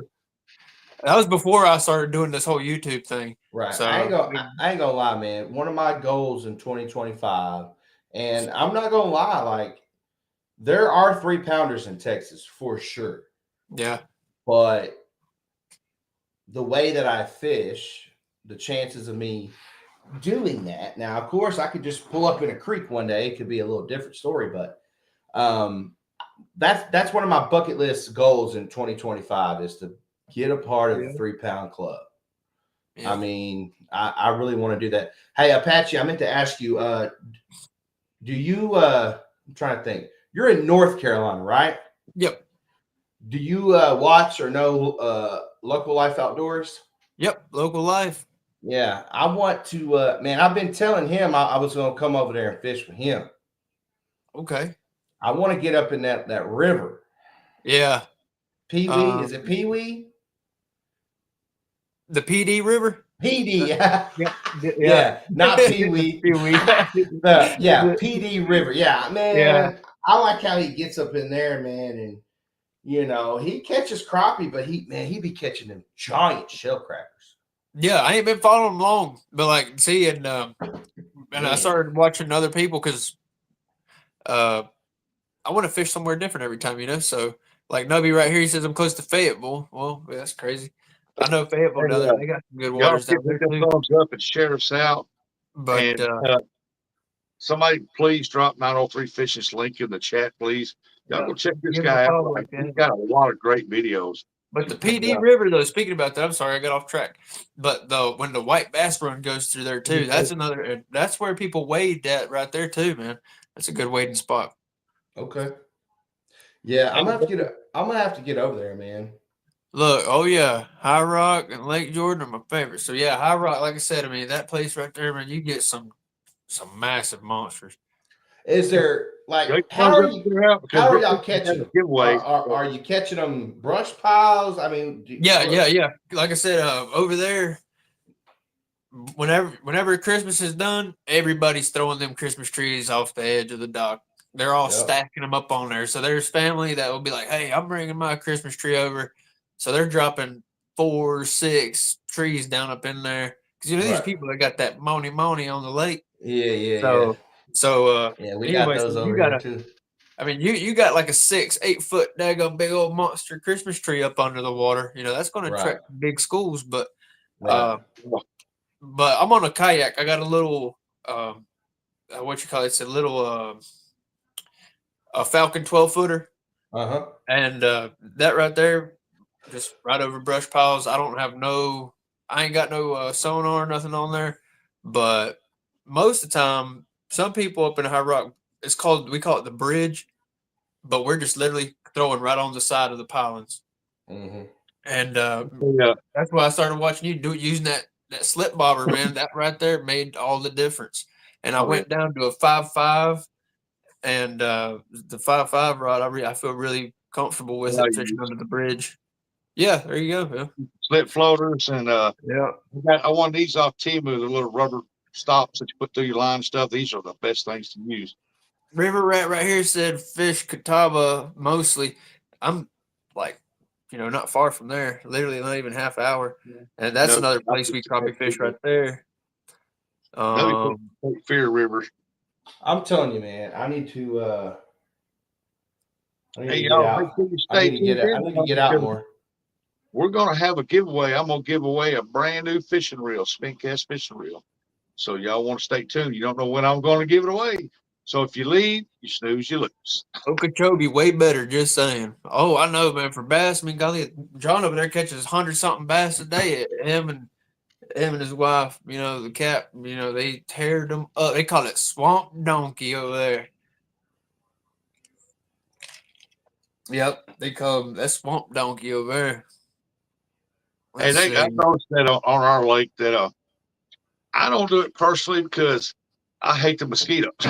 I mean, I can't Yeah. stand what mosquitoes. Yep. I control myself. But Oh, there's yeah, quite a few people roadhead. fish on the lake, and you'll see the green lights out in the water. And everybody knows the green lights bring in the bait fish, and the crappie and stuff come up underneath the ground. And they catch a lot of slabs at nighttime up there like that. Yep. Because that green light, a fish can actually see that green light from a long distance off.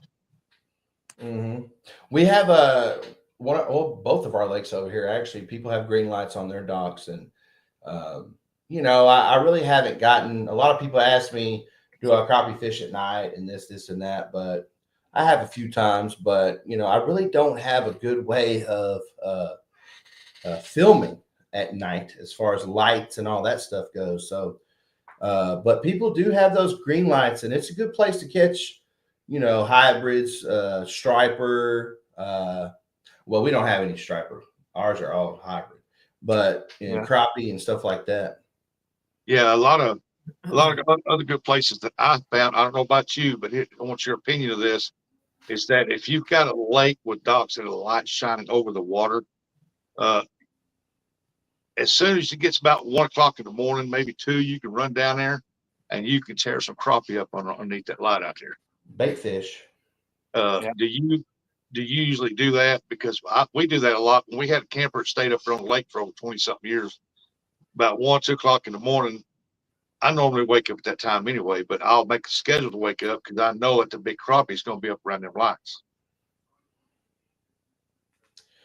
I've never done that. No, not personally. No.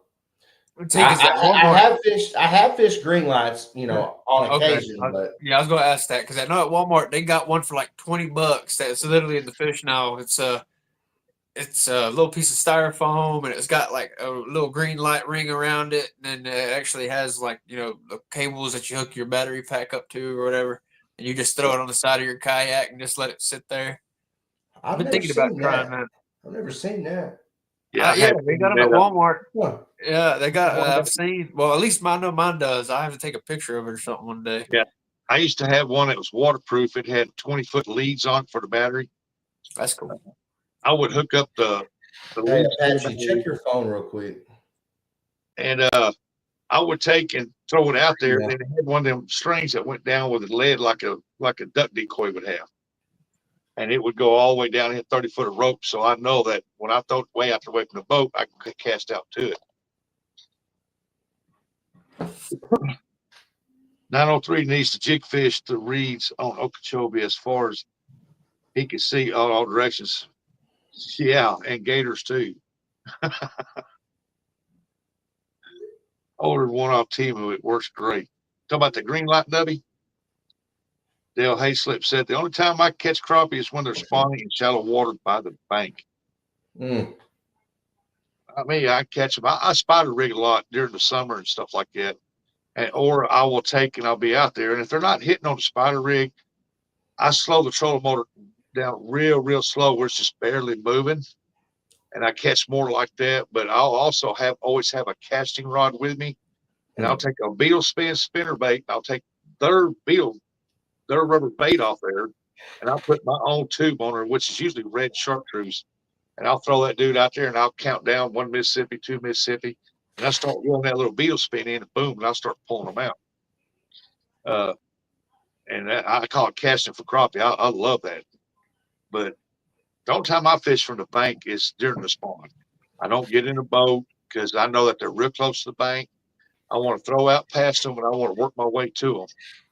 And it don't take long. I mean, if y'all seen my videos that I've got from this past year when I was there for a short period of time, because everybody knows that I catch skipjack up there in Kentucky, so I have a very limited window that I can catch crappie in, and from the bank. But when I go, I limit out quick.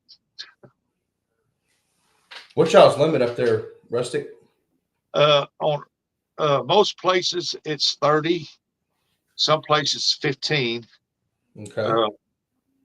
On the lake up there, it's 30, but there's 15 over 9, and you can keep 15 under 9, or you can keep 30 under 9. Interesting. Eric B, Greg Martinez, hello, welcome in. Yeah, the 10-40 green light, yeah. Yeah, I seen that when you took them kids out. They had a blast. Looks like, Eric B. but our uh, our crappie around here, if Hey, if you Rustic. if you know how Sorry, to real catch quick. them, you can catch some good ones. Ain't quite a bit of them. Hey, Rustic. I just sent the private chat real quick. If you mind checking that. Hey, that's fine with me. Yeah, I mean, Uh, yeah, because we only go about 2 hours anyway. But hey, I'm gonna say, Caleb, 903 Fishing here. Thanks for coming up here. We appreciate you, man. Your knowledge and stuff like it right there has been awesome about the way you set up, catching crappie and everything. So, anytime you're welcome. Anytime you want to come back, you're more yeah, welcome. more than welcome. Anytime. Anytime. All No right. worry. After 2025 just started. So we might do something at the end of the year. Might see, and do a little catch up, do a little rundown, and see what's Yeah. going on. Yeah. Anytime y'all want me on, Oh, if yeah. I'm available, man. For Like sure. I said, I typically don't have any problems, coming on to No worries at shows, all. and No worries. I got people Let's see. asking, to Yeah, y'all go over and check out 903 Fishing now. For sure. And last year I seen a couple of his videos, and Patchy, we talked about starting the Chatterbox back up. I said, who do we think we should have for the first guest? And I was like, I know who. we got one scheduled, but that's for later. And he come up, he said, what about 903 Fishing? I said, man, Yeah, that sounds I big. said That that sounds we had familiar. to. And I looked him up. I said, well, I know that dude. I've seen him fishing. And I said, well, yeah, bring him on up here. I love crappie talk. there's a catfish and crappie. Yeah, I know. I've been on one or two of their live streams too. Hey, Mark. Hey, well, here, Yeah. I was gonna say we're gonna have to do that. Bring y'all over here. Bring both of y'all guys up on there or something. I don't know. We'll see. But Yeah. Caleb, I really appreciate it. Like I said, thank you again very much, and I hope. I'll tell you what, we got 22 well- people in here. If you hold on just for a second, we're fixing to give away. Yeah, go ahead. I'm going to give away this reel right here. Brand Okay. new. It is a HE 7000. I've got one just like that, and I've never had no problems with it. And I skipjack fish with it sometimes, but not often. But I have caught a lot of nice catfish on this reel right here, and a lot of nice carp on that reel. Never had no problem with it, but we're going to be giving this away. So I'm going to say, since we got 22 people in here, I'm going to write down a number right now, because in case you two gentlemen want to get on it. It's okay, oh, man. You ever used the giveaway tool? I StreamYard don't giveaway? I do everything from my phone. I don't have a computer. Gotcha. Okay, no, that's fine. We're gonna go I with use 20. I stream every Sunday at 8 p.m. Central Standard Time, and they use I mean, I'd like to. StreamYard has that giveaway tool that I really like. It's just random, but no, hey, I did the numbers thing for a long time. Yeah. Because like I said, I'm on the phone, but once I get a computer, I have that downloaded. That'll work. And then everything. But it's just a little website. Between 1 and I'm gonna say 75. Y'all, when 903 says start, y'all can put your numbers in the chat. Ready? You said 1 through what? 75. 75. All right. Ready to go. I'm gonna get it on. Let's see what y'all got. I will be sending this out Monday. This is a brand new reel, brand spanking new here. I'll be sending that out. I seen Ernie Brown and Dale Hayslip. They put the same number. I got Ernie set it first, so they'll have to change it. Okay. Yeah, Ernie got it first on mine too. Dale does. That way. I might as well say stop. Dale. Who got it? Dale, I tell you what. You pull that lucky horseshoe out of your butt. Who got it? 37. Oh man. Nice. Dale got it. I wouldn't stop it unless somebody hit it. Yeah, right on the head. But congratulations on the first giveaway of the Chatterbox. Wow. Yep, giveaway Chatterbox. We gave away this nice reel. I mean, this is a good reel. This is a 7,000. Like I said, I wouldn't give this reel away if I didn't trust it. And I got one just like it. I've been using it for a year and I have no problem with it. And I run braid on it. So I Dale like said that. you got my address. All righty. Well, Caleb, again, thank you very much, man. I really appreciate it. Uh, Yes, sir. I appreciate y'all for having me on, Hope man. you have Had a good great night, time. man. yeah, Have I a good appreciate night. you being over here at 903, man.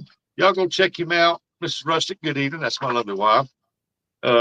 Rustic, we'll keep going. We'll let him go do that. Me and you will just Yep. hang out here for a little bit longer. Yeah, he's got something he's got to go do, Yep. folks. So No worries, no worries. come on there, 903. If Again, you don't chat. watch us, we'll just keep talking. Yeah, I mean, shoot, I'm glad to be back, y'all. I know I've been gone for a while. I mean, I've been doing quite a bit actually. All right, You know, Dale, I got your address, brother, right here. so I'm glad to be back now that I feel like started slowing down. Started doing a little bit more working. I even took up coaching. I coached 2 rec soccer teams. I did that for for a while. I did not mean to click off there like that. Oh, no worries, no worries. No You're worries, fine, man. man. You're good. You know you got to go Well, do something. I want to say I appreciate y'all for having me. Like I said, anytime y'all just let me know. Roger that. 10-4. All right. Sounds All right. good, brother. You have a good Y'all night. have a good one. Bye-bye. How's that, buddy? Let's Now, see. Apache will explain to y'all that this year we're going to do things a little bit different on the Chatterbox. Yeah. This young man right here, everybody knows he's not my co-host. He is half owners of this Chatterbox right here. And he come up with some good ideas, and we're going to roll with what he's got to come up, and he's fixing to tell y'all about that.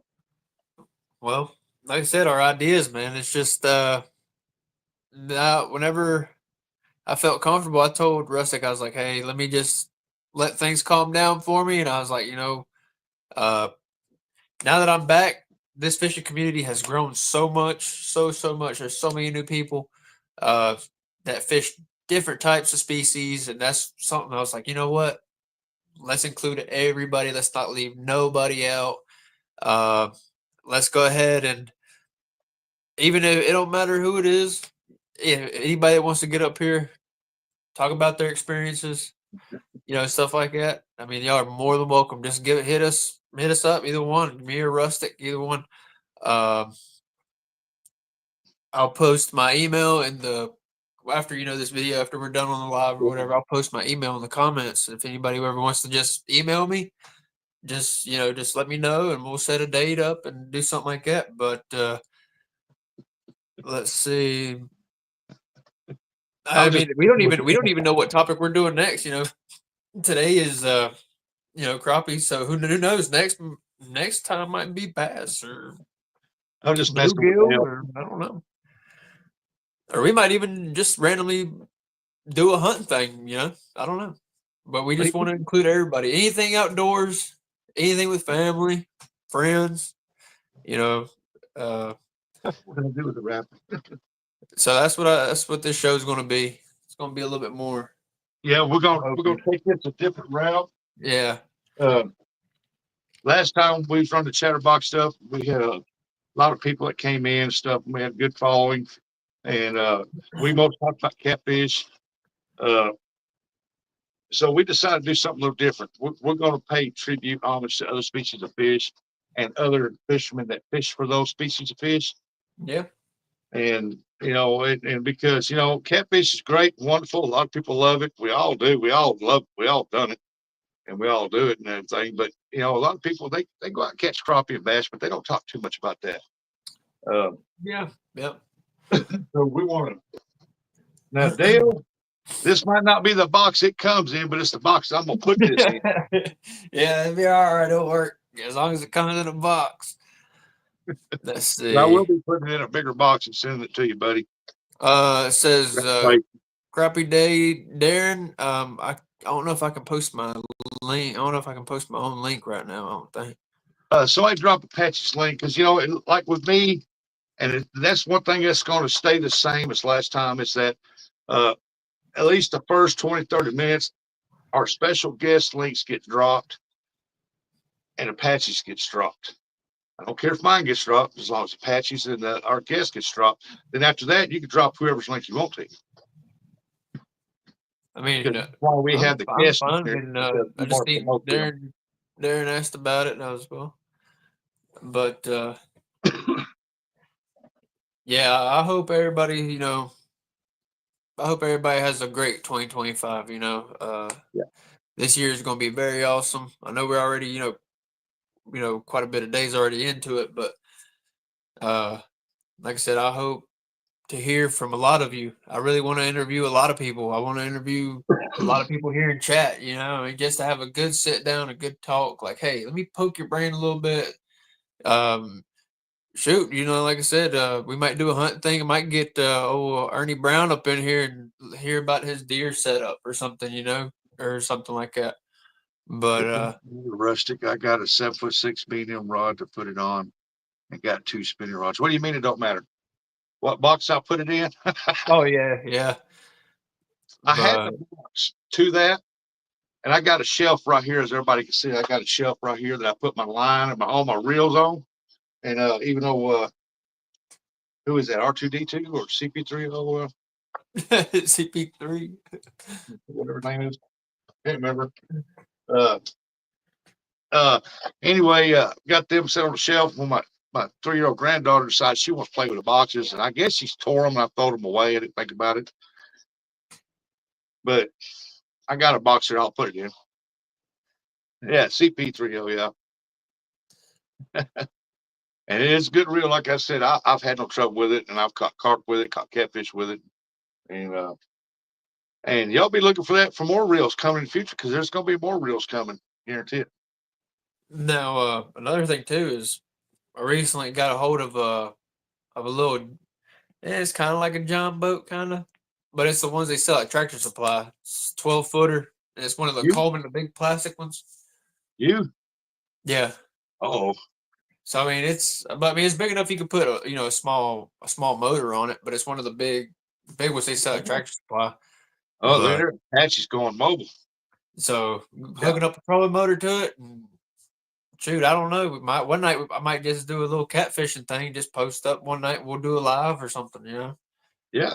So Yeah. How many subscribers are you sitting at now? Do you know? I ain't even checked. Like I said, I ain't worried about it. I just, as long as I'm here hanging out with good people, I ain't even checked. I ain't even look. If somebody could, I don't know. Somebody could maybe look that up for me. But yeah. Yeah. Yeah, we're gonna be doing things a little different. We're gonna have carp guys on here, bass guys, crappie guys, bluegill guys. Or one night might just be whatever, chill, hang out. Yeah, I mean, I have one night where we have like 3 or 4 giveaways. You never know, man. You never know. never know. Y'all know me with my giveaways now. Or you know what? It might be a good thing. One day, what if we just like, see, I got a little TV right here where I was thinking maybe for like a next show or something, I could probably like play some videos right here on screen. That way people could like watch, or something maybe. Yeah, or like our videos of our guests, like you said earlier. Yeah. So I mean, we can make it blow up big screen and try and like, broadcast it through there or something. That way people can be like, hey, okay, play some shorts or something. Miss Rustic, my wife, said you should have Bristol talk about carp. I wonder what she would say. I do know she said she loves fishing for them. Now And I could today talk to you about that. I showed her this reel here, brand new, and I asked her if she wanted this one instead of this other one. And she said, "Oh Lord, yes, I want that. I can't wait to get to fishing." And so we got this reel here. It's a beautiful reel. That is awesome. Make a big screen. Make a big screen. So we could really see it up close. She is. I told her that I think the Hope Big Cat's rod would look good with that purple and green. Looky there. And oh man, this is a beautiful reel right here. It's got the little, got it all the way through. I mean, it's designed all the way Is through. that rubber on the handle, on the grip, right there? It's like it's like a hard rubber. Heck yeah. Get some grip on there. Look at that. Smooth as butter. Smooth, man. And this thing holds a lot of line, and she loves it. So Looks like it's got a big bell, yeah. I'm going to get her a Mad Cat's rod and put that on there because I'm telling you, when I showed her this, I video called her and she said that she is ready to go back out fishing. She wants to go bad, but she said, I'm not going till it warms up. I think she's Now, supposed to be here next weekend. She's wanting to come. So uh, I'm thinking about, I'm going to try, if we have a pretty day next weekend, I'm going to take her trout fishing. So okay. someone Now, post a see, package link. Please do. now, Thank you. I Nubby, can you're see, a mod. You could you can go to his channel. You can post his link. You're a mod. I could sit here and talk about carp fishing from my personal experience, but the only experience I've got is doing it tournament wise, but doing it at on a pay lake, however one of people want to call it, But it's a totally different ball game than going like from what you're doing, going out fishing right there on the rivers, and doing all that. Where on mine, best term like hunting terms, it's like shooting fenced in deer. They can only go Oh, so yeah. far. So Well, what you're doing is inner city tournaments, so you had no choice on that. Now, if they held a but, tournament somewhere else, I think y'all would still do good. You just got to have your choice of spot where yeah, yeah, it's it's grassy slope and yep. If people check out my videos, I got some of the tournaments on live, and we've got some big carp, about 20, 20s, 24s, 26s. I think one night I got a 32, I think, if I'm not mistaken. But I mean, we've got some big carp, but they're 12-hour tournaments. You can sit there and fish those 12 hours and only catch maybe it's okay, 3 or Dale. 4. Got it. So just because you're fishing in a little on a pay lake like that, like you said, you got all them sheds lined up, and you got so many people beside of you throwing so many different flavors. Their flavor could outpower yours, or yours, Yeah, maybe outpower theirs. I have watched Apache get in there. What was that? With your father-in-law? Yep.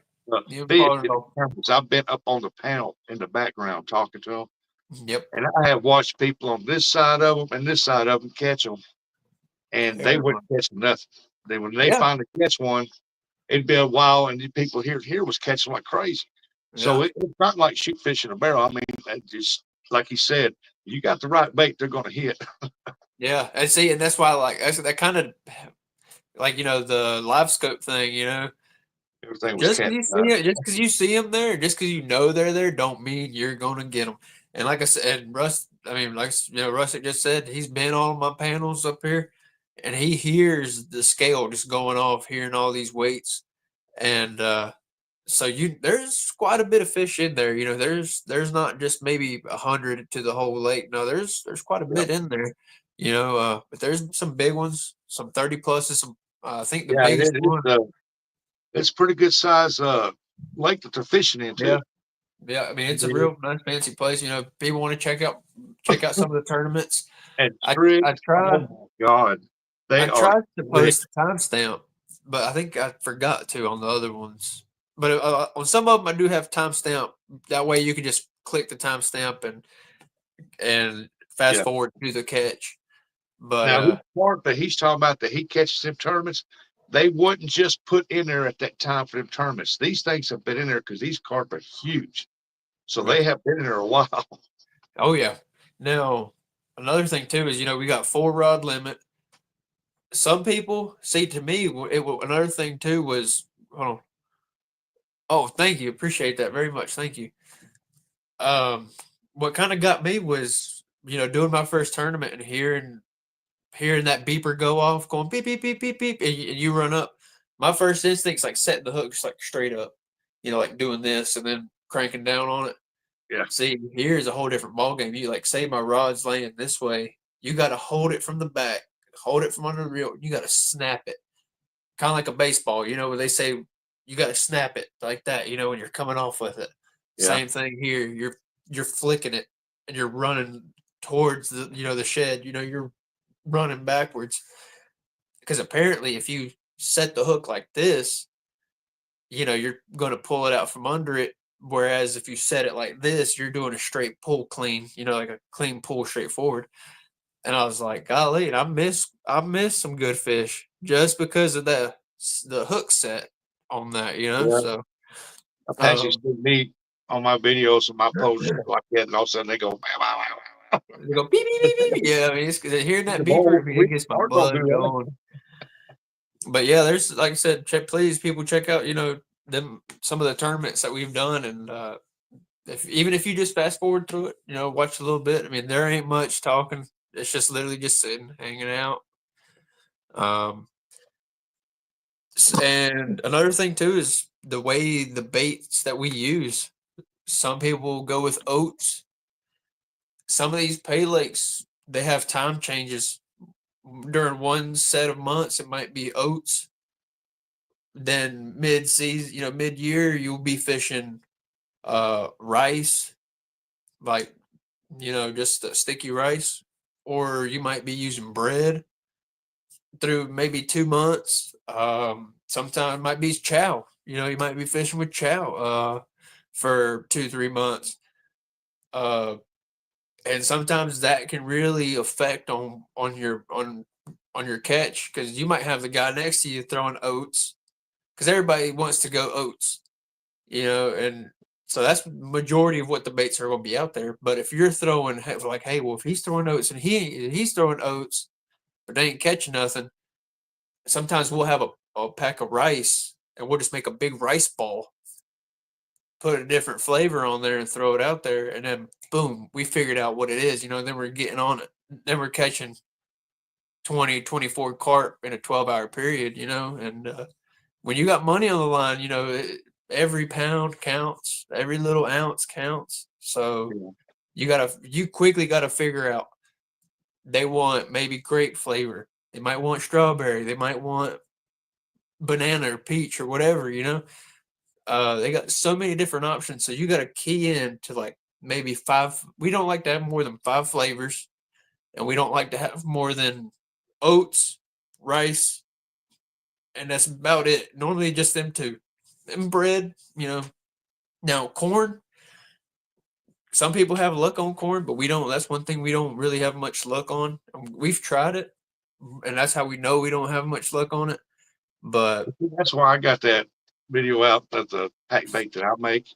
yeah, And I mean, it's like I had so many double ups. I mean, that one rod will go down, and when you go to pick it up, the other one slams down, or they both slam down at the same time. And yeah. And it's like you're fighting a fish, and that rod goes down. It's like, Yeah, you don't know what to do in that situation. I've 20, been there. 30 I've been carp there. in a short amount of time. But that, I don't care what body of water you fish on, and that's free range. That's a river rushed Yeah. out there. And you catch Yeah. 20 to 30 carp in a short amount of time, like 4 hours, you're doing something. Yeah. Now, see, a fish like that, like your carp out there, like they're wild. That's Yeah. why I like to call them wild. That's what they are, free range. They can go and come as they please. But when they smell something like that, that's something they ain't used to. So whereas mine, this carp might fish from one end of the dang lake, go all the way over, and the smell like a buffet. He's like, oh, grape, oh, pecan, oh, whatever, this and this and this. And so he's got to Whatever. at least stop somewhere. They eat. Yeah. So you got to, like I said, key down to them top flavors. He'll, Literally. like you said, he'll come across 10 different smells in the water trails, Yeah. and he'll come across one that would excite him more than the rest of them did, and that's the one he'll go for. Yeah. And then some people even, we've tried boilies with the hair rig.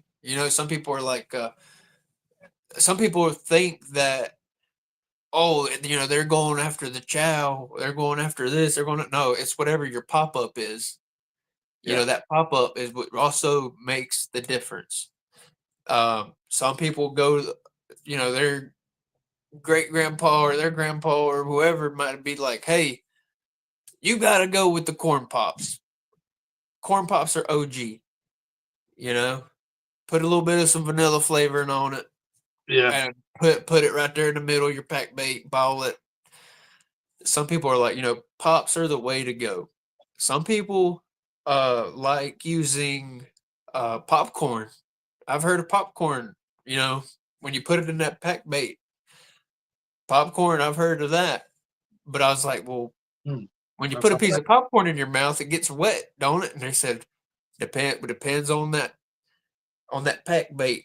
Because what they'll do is they'll get a clear bucket, and they'll grab a pack bait, and they'll make a little practice pack pretty much. They'll be like, okay, well, I need to make it this tight.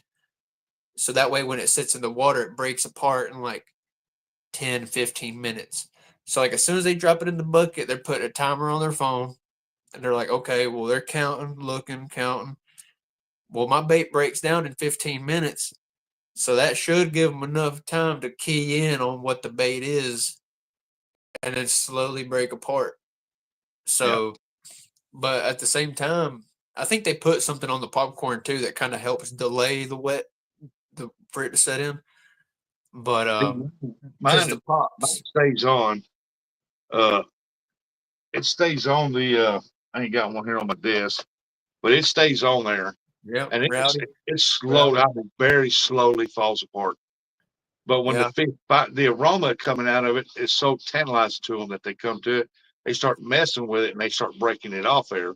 And then they find that corn off the end of that hook and it's game on. Yep, game over. See, like Rowdy said, rice.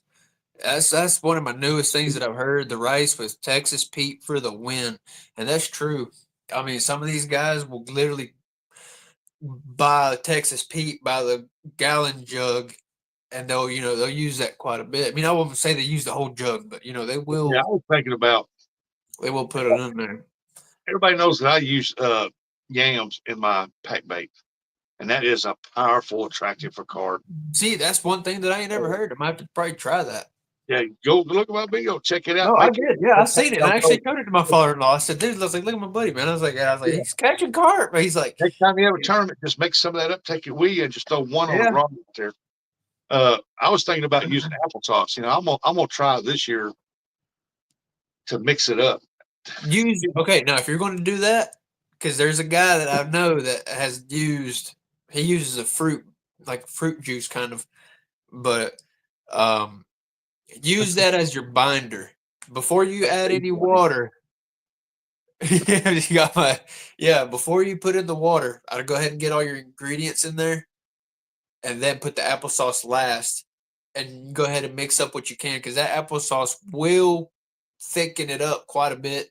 And then instead of pouring in water, I like to dip my hands and use my fingers, because I'd rather have it on the dry side. That way I can adjust if I need to make it a little bit more stickier or however. Yeah, you want some of that, like with the toasted oats. If you use some, keep some whole, not a lot, some little chunks and whole, because you want them to float up. Yeah. Float down.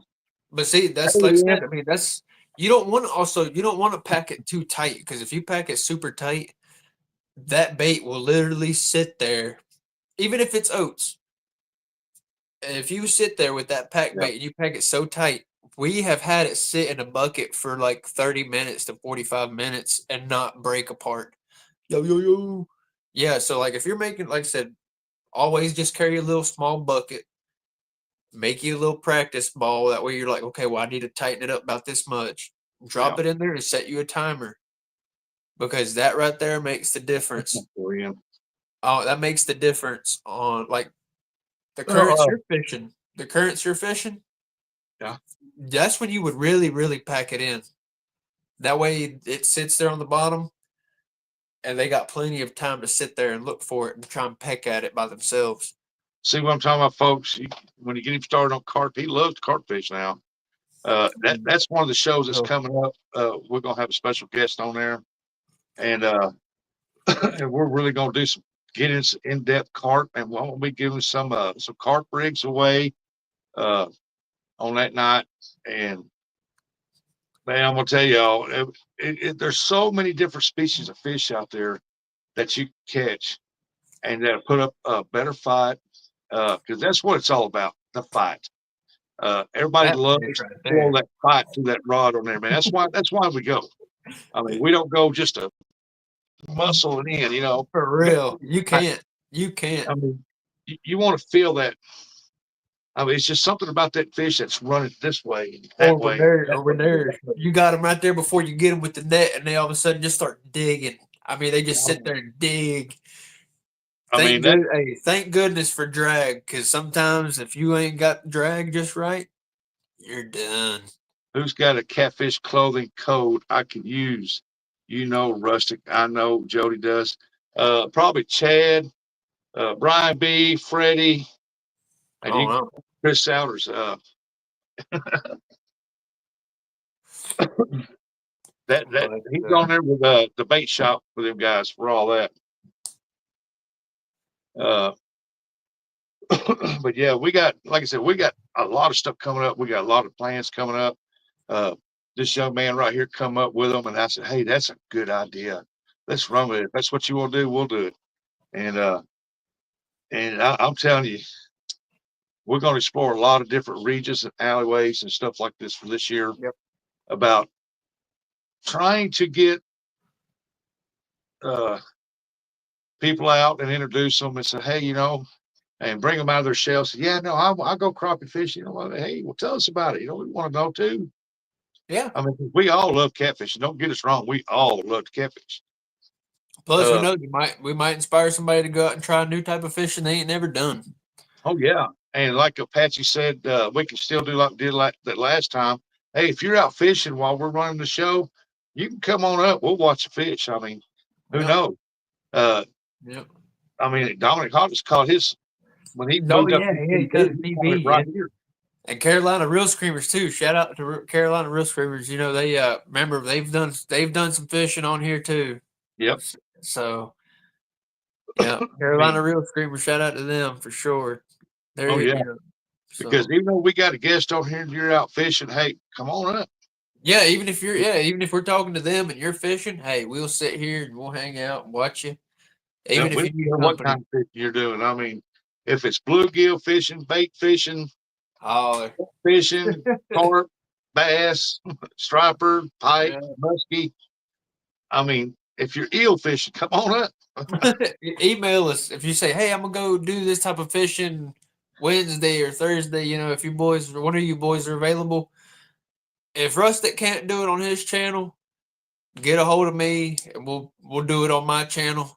That way, Rustic can come and go as he wants. But I'll still be there and I'll hang out with you. And we'll do it on my end. Yeah, 'cause there will be times I will have to go down there and be with my grandkids, babysit. That's fine. That's a But given. I ain't got no choice in that because I've been told. we did do one Chatterbox. We did a few Chatterbox episodes on my channel. So This year we're gonna try to do more because the last time didn't we have the Chatterbox? It was on Friday nights, wasn't it? yep. Uh, And I think the last one we had, I think it was Oh, Swamp Sunday. Donkey. No, it was Sunday nights we had it because you had to work on Monday. Yeah. Yeah. Never mind. But I do know Swamp Donkey was one of the last ones that we had interviewed. But Yeah. I remember 3B fishing was the very first one that come up on the Chatterbox when I was up at Branson. man, And oh man, I just, for the life of me, I could not remember the last one that we had, last guest we had on here. I think it was Swamp Donkey, if I'm not mistaken. Yep, it was. But hey, everybody, what's it says? Welcome. I think that's right, Lynn. Oh, about the code. He was looking for a code. I fish for it all. I just take care of them to figure out how to warm rod. Yeah, you gonna go? The Colts calling you, ain't it? Jeff, he said, "Yo, I'm out. Peace out there, Yeah, Jeff. Jeff Hill. Thank you for coming in, buddy." All right. Rustic. What's that say? The Golden Girls called. They want their shirt back. Hey man, this got my grandkids on. This is my favorite shirt. You want to see that? Ka-chow. It's right. I got my 3 grandkids on there. But hey, for me and Apache, we're glad to be back. Get the Chatterbox going. Now that doesn't mean that we're going to guarantee be up here every Saturday, but like he said, if if I can't make it, he's going to do it. If we decide, hey, let's not do it this weekend, I got something planned. Hey, I'm good for that. But we're going to try to do something and get stuff set up because the future looks bright. It's a new year, 2025. Yeah. Like I said, we're going to be doing things a little different on here this time around. So appreciate each and every one of them. Flamingos. Dang it, John. Yeah, I don't He forget. just hates because he ain't got one. What's that? Hey, well, a shirt like that. He said all he seen was flamingos. Hey, that's what my granddaughter, she loves flamingos. You ever seen me last year? She got me a blue and had flamingos all over it. I wore that with pride, man. We're going to have to get John one. That'd be perfect for Florida. Yeah. I've been wearing these Hawaiian shirts forever, man. Thank you. I got so many different ones. From the New Year's all the way down to 4th of July, Christmas, Hawaiian shirts from all different seasons. We have real flamingos. What the world? We got them little plastic pink ones that stand in your yard. Oh, man. But, hey, we appreciate each one of y'all for coming in. We're going to sign off. We're going to get out of here. We're going to say tails up. And Tails up. What am I looking for? Tails up. Oh, I don't know what I'm looking for. Hey, if y'all enjoyed the short, give me a hell yeah. Woo! Fist bump, Rustic. Fist bump. First show back, buddy. Let's do it. Okay, you got to know which way to do it. Yeah. Camera deal here in a little while. All right, you guys. Yo, peace out. Tails up. Have a great time. Dale, I'll be getting that to you. Congratulations on winning the reel. And we got more to come, folks, but tails up.